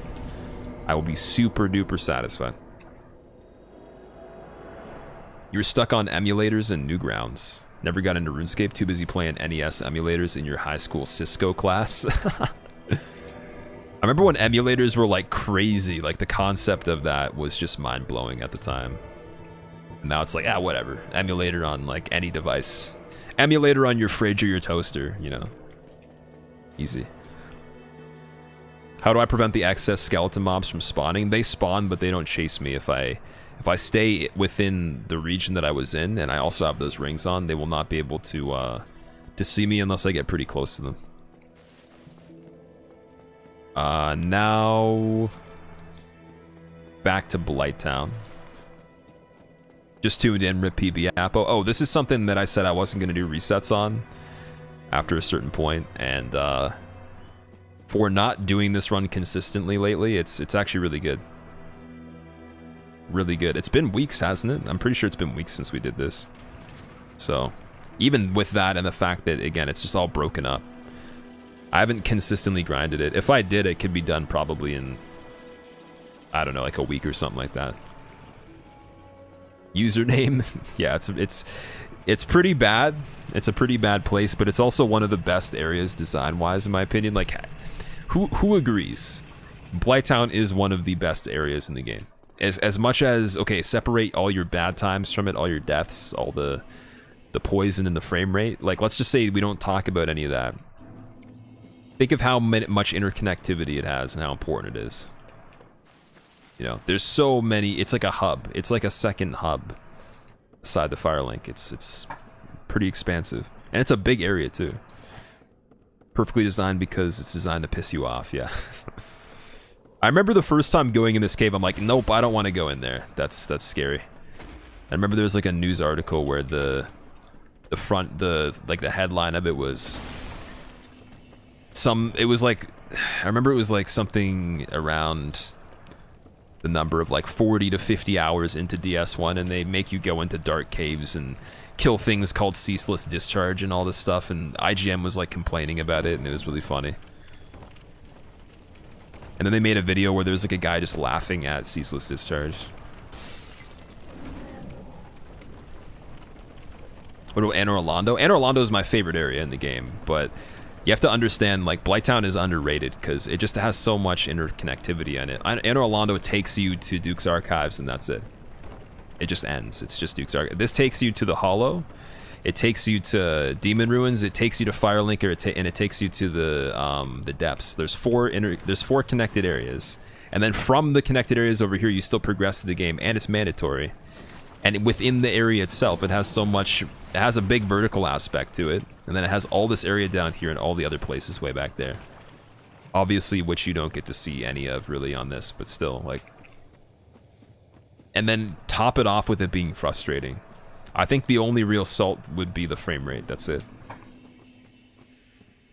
Yeah, it has so many entrances. It's crazy. IGN, all their opinions are completely credible and legitimate.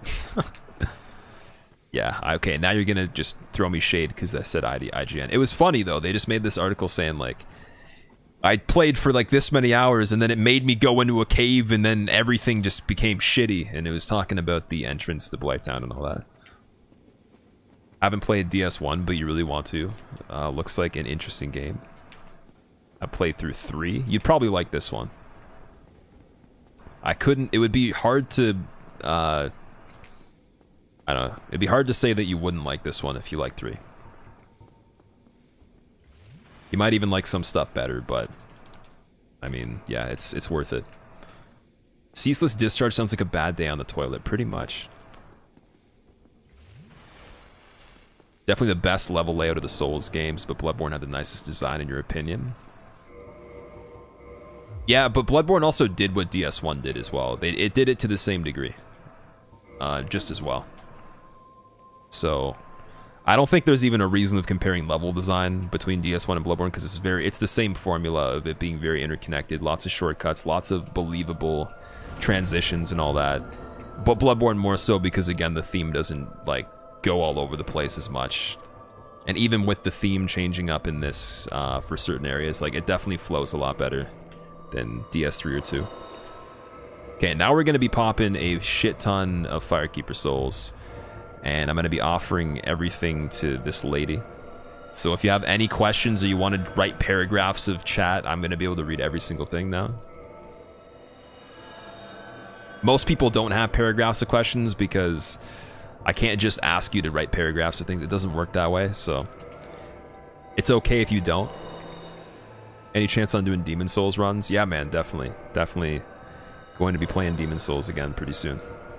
What I'm going to do is I'm going to get a new capture card first so it's easier to stream it, and then I can stream it in higher quality as well. And then we will be probably... After that, I might actually look into doing a no-hit run on it. Because it'll be super easy to stream. It'll be just as easy as PS4. I just wanted more games to be released for PS4 before I made the decision to get the capture card, but I'm gonna need it for the stuff coming up. And I'm probably gonna need it for Shadow too, because I have a plan with that.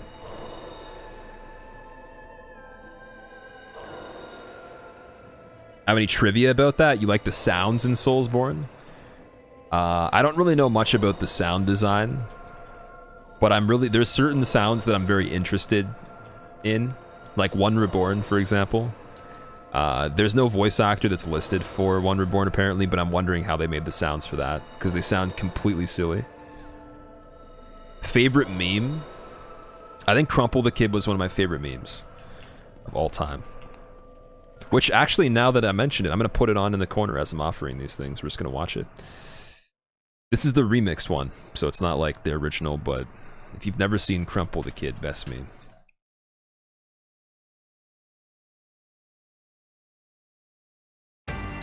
Send invoices and get paid twice as fast. QuickBooks, backing you. Oh, really? For a few years. Thank you, advertisement. Thanks, man. He was a nice kid, but he was one of those kids that was always he's a real smart aleck. Just didn't help things, right? Made him more dangerous.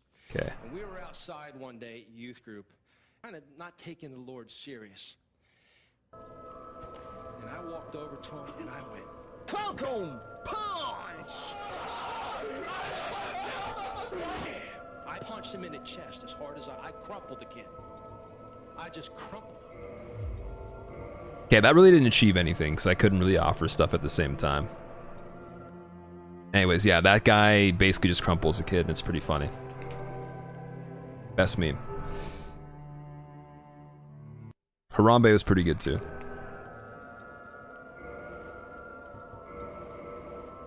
You remember showing this to me? Yeah, Turco was the one that showed it to me.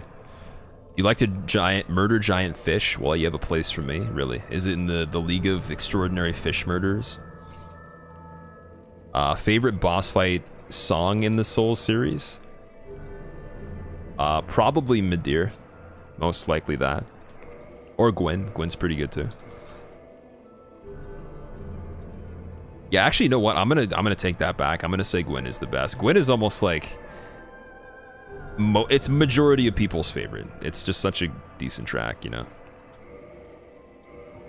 Because like it almost feels like their budget, not even their budget, their time, their creativity and their investment in the sound design or just the composition for everything, most of it was invested into that track. All the other ones are so much different, and then it's just like boom, this one's actually really good. So yeah. Not that there's other bad ones, or the other ones are bad. There's other okay ones, but then Gwyn's theme is definitely like a different classification. It's like above by a lot.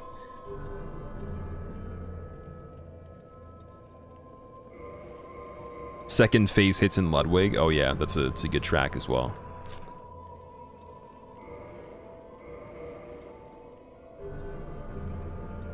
Actually, you know what's a really good track? It's not, I don't think it's an official one, but the one they used for the commercial for the DLC in Bloodborne, they mashed up Failures, like the first phase of Failures and then the second phase of Ludwig. That's actually even better than just the regular Ludwig, in my opinion. It fits together really well. Midir, haha, just kidding, fuck that guy. Poor Midir, just like this helpless, gigantic creature that steps on you. Like an ant. How dare you? Bloodborne has the music right? Yep, definitely, man. Same with DS3. I think they both did. They raised the bar on the composition for the soundtrack. Their approach was a lot different, though. From what I understand, they went with like the live orchestra kind of setup rather than just programming it. What does the deepening of this covenant do? So basically, once I offer the rest of these humanities, I have to offer 30, and it opens a shortcut. Helpless gigantic dragon, that's an oxymoron. That, exactly. Most tragic piece of piano for you. It's just a good... It's well written to the degree where it's like, if it was just a song you heard outside of Souls, like I could still agree. It doesn't have to be associated with anything to do with this. It's just, it's written well. It's very good. Ashes of Ariandel trailer song was good. I don't remember what they used for that. I feel like the DS3 trailers were definitely not as exciting as the Bloodborne one. I don't know, maybe that has to do with Sony though. I feel like Sony's involvement could have had different resources for them to use or whatever. Because, yeah, like even just the opening cinematics and stuff, like you can tell it was a way higher caliber for Bloodborne. It just seemed like that, at least. German and Orphan themes are definitely ones that fit their boss fight super well, but don't hold up as well outside the game. Really? Maybe Orphan. I feel like German's track is pretty good, regardless. But then again, I mean, there's people that remix them that make them even better, so maybe that way would be better. Favorite soundtracks are either Living Failures or Princes. Princes is also a good one. This must be the trailer. What is it? Let's see. Yeah, that's the one right there. Sin's theme. Actually, see, okay, if you mention that, I don't remember what it sounds like off the top of my head. That's something that is the problem with DS2. I don't remember any of the music just by thinking of it. I'd have to hear it, then I'd start remembering the rest of it once I heard it. For this, I could probably hear a decent amount, most of the soundtracks, and same with the rest, but yeah, the DS2's music's not memorable to the same degree. Only in small bits, you know, only here and there. Can you post links, Preacher? You can post links if you get a permit from a moderator. So if there is a moderator that can give Preacher the A-OK, please do. If not, then I'll have to permit you myself. They might just be like, you know, you already got the SL1 0 damage, you're just going for like a 5-hit scrub run. No need to pay attention to anything. I'm just gonna not pay attention. I'm just gonna leave the stream, whatever. Or I'm gonna go to sleep. That could be the situation. Majula theme became depressing after like the first month. I gotta go to bed. You have a beta club meeting in the morning. Good night and good luck. Alright, I'll see you later, man. Take care. And good luck at your meeting. GitHub counter manager, that's it. Okay, oh, if you wanted to give me the link without having a permit, all you have to do is, you just gotta whisper it to me. So /W and then my name and then whisper it. And I'll be able to actually look at it later.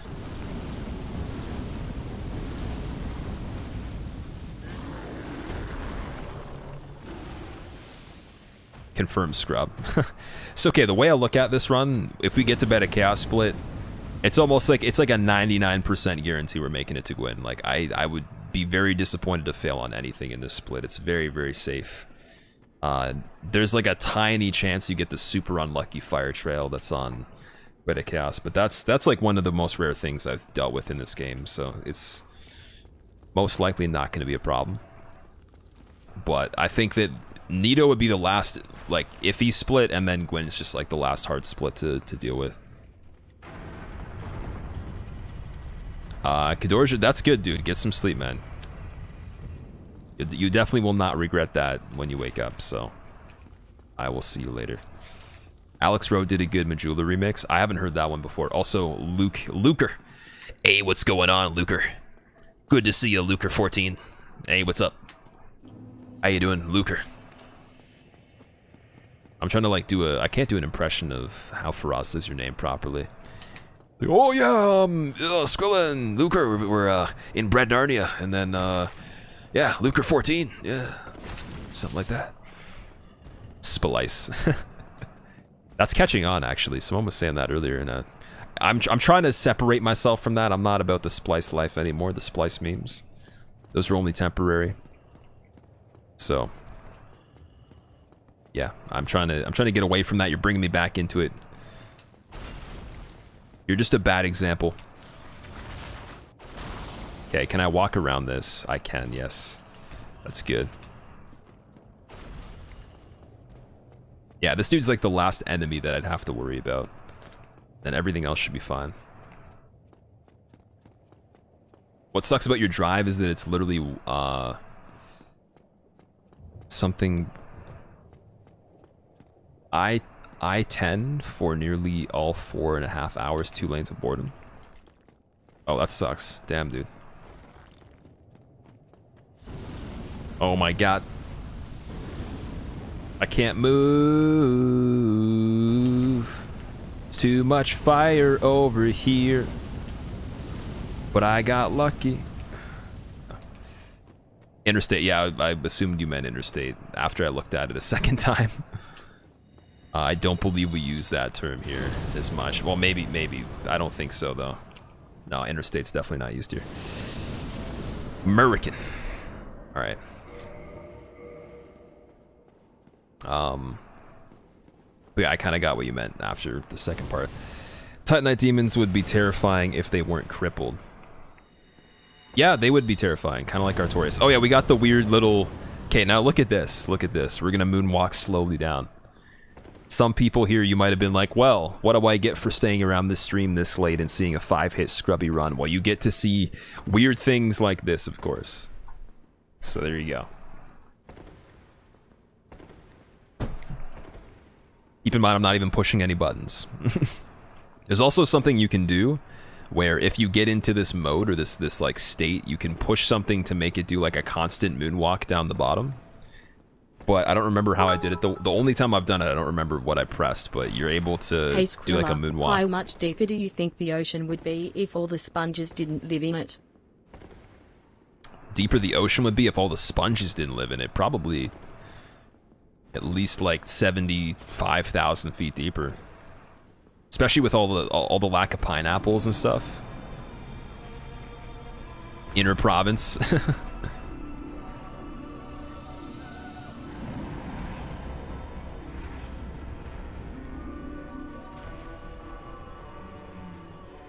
Okay. So yeah, the first thing was remove the hammer. Don't want that at all. I made that mistake for a while. And then put on Fap Ring as well.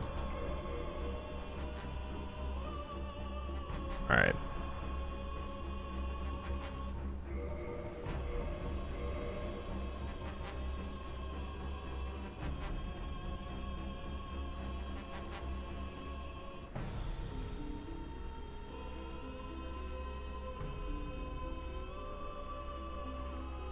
Just want to make sure I'm in the right spot. I feel like I'm a bit too far back. Here we go. I'm just going to go from here. It's like a tiny bit closer, but I want to see the corner of this.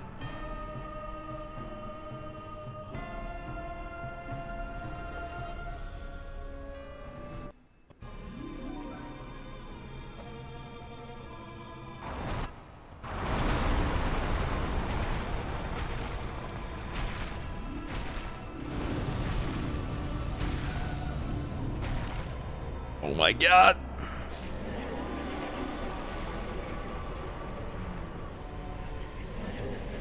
I wonder if that fire... Okay, see how the... Like, that wasn't the fire that I was talking about that goes all the way to the very back, like this spot as well, right off the bat. But I wonder if I made that more of a risk by going too fast. I've never thought of that before. I wonder if going too fast through there is a problem. I've always thought, like, okay, I'm just going to race to see if I can just get there before the really shitty RNG happens. But I think if that happens, you don't have a choice either way. But, yeah, we've been getting those close ones a lot lately, and I'm wondering if maybe it's because I'm too quick going through, because I don't think I had much more that I could have done to be speedy, or, like, it was pretty speedy. But I also know how to avoid that by going a little bit more to the right and just being really quick if that does happen, so that's good. I might just want to stick with what I'm already doing, because, I mean, that doesn't happen all the time. So Therial, thank you for the congrats, man. And have a good sleep as well. I will see you later, man. Oh, wait, you're not going to sleep just yet. You're going to the gym. Okay. Get them gains. And then have a good sleep. Remember, cannibalism is your worst nightmare. Don't do it.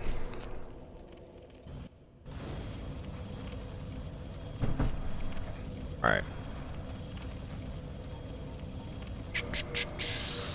So yeah, we gotta switch this back up.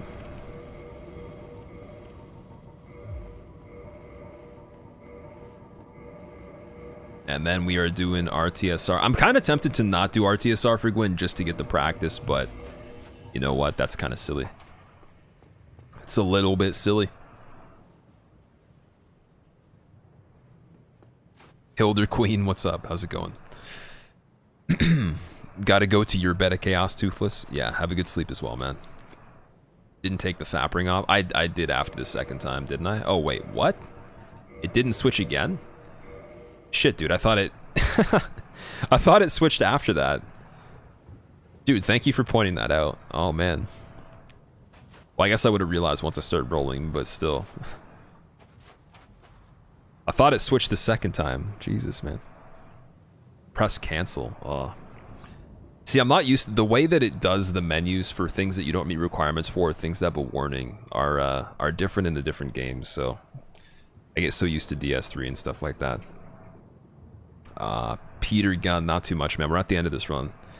Going to see if we can somehow complete it with 5 hits, which actually, as bad as it seems, it's actually not that bad for our circumstances, so I'm pretty happy with it. Especially if this last part goes well. If this last part goes well, then one of the biggest problems in the run that I would normally want to practice quite a bit is apparently in good shape. So that's less worry for me next time doing this. Liller Storm, what's up? How are you? Oh no, Gwen. Yeah, man. Busting out the parries. I just want to think if there's anything I need to remember. So before I remember, I said that I was making, okay, when I was going back into him to try to get the next parry after the first one, I was making mistakes with how early I was, I think. So I need to kind of linger a bit longer depending on the attack. If the attack's a quick attack, then I can start moving after it stops. But I need to like dial into like when to move on every single attack he can do. So like it would be a bit different for each one. But on the recovery of the attack that he misses, I gotta have like a spot or a timing to just go for, so I know it's gonna work. Because I was going for a similar timing with all of them when moving forward towards him, and then if he did a big attack like a jump, he would actually like wrap around my head, and then the back of his swing would hit me after he landed behind me. So I need to, yeah, we just want to prevent that. We want to keep him centered and not going over my head. Right by the point. Oh my god. I remember, okay, one of the first channels I ever saw someone sub to when I was just a viewer, it was Yukis Legion, and he had the Gandalf meme. It was like, fuck her right in the pussy. And he had that every single time someone subbed. I'm like, what the fuck?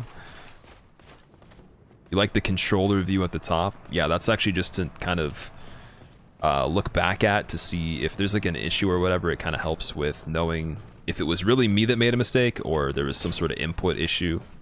And then on top of that, it helps people understand what's going on, if you want to. But yeah. How's that Gandalf meme? A good meme, man.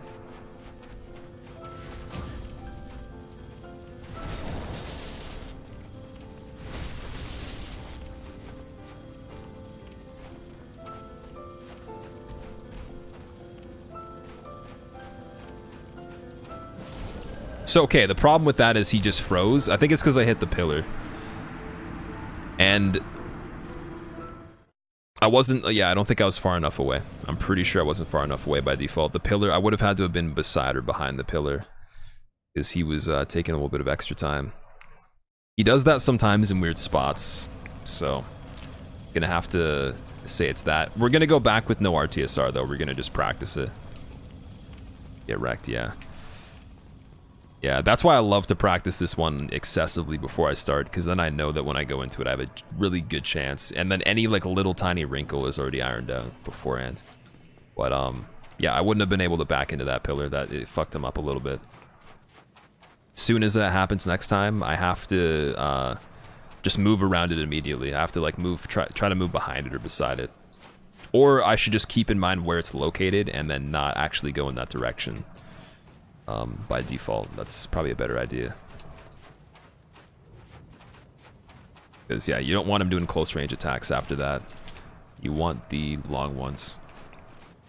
First time seeing DS1, is this the final boss? Yes. Any special sponsors tonight, Scrimpit? Why is everyone giving me a hard time about that? Oh, man. No, I don't have sponsored casts, like, all the time. That was the only time I've ever taken a sponsorship that I've gotten offered, man.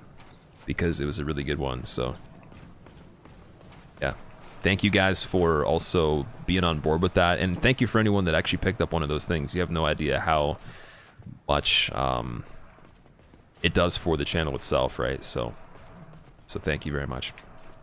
Probably will not accept anything else in the future unless it fits the bill. So I mean, I was saying before, product wise, if Intel was like, hey, we will sponsor you, I would say yes. AMD maybe. But I don't know if I want to go back to AMD CPUs now. But maybe, because I've used their stuff and I have enjoyed it. You know, things like that would make sense. But I'm also not just going to be, like, trying to, like, hunt them down to ask for them either. So if they come to me, then maybe. Humble is legit? Oh yeah, man. Definitely. That's why I was honored, because I know the people they've asked before are pretty important. They're pretty crazy people, so...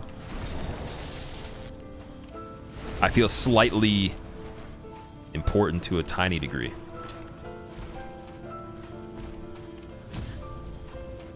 I feel good enough, that's what it is. Not amazing, but good enough.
Yeah.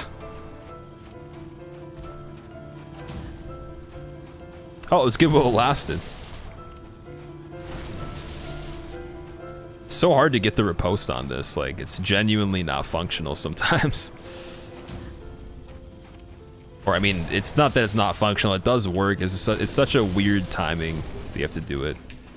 It's like the simplest idea, but it just feels like someone's trying to make it harder. That's the only way I can explain it. It feels way too hard for how simple the task is. Alright, GG. Well, oops, wait, let me... We're not going to save that anyways. I'm just going to reset the splits altogether. But technically that was 7. And also if I had Red Tear Stone, he would have been dead way before I even got to that point of the fight. So I still technically did kill him if I had RTSR. Twice almost. So that's good. That's good. Hopefully you guys enjoyed the DS1. We're going to be coming back with this run and doing way better on it next time. But tomorrow we're going to be playing some Bloodborne. That's the plan. And thank you very much for enjoying the DS3 earlier too. So if you don't already follow the Twitter and you want to know when I go live tomorrow, there it is. I recommend it, as well as the YouTube. I'll have the DS3 No Damage on there soon. And we're going to go and surprise a streamer and give them a host. Email you when you get Bloodborne? When I get on Bloodborne? You want me to email you? Okay, you're totally trolling me, dude. Email me when you get on Blood. What the hell is going on? This guy wants me to email him when I start streaming. Sure, I'll send you an email.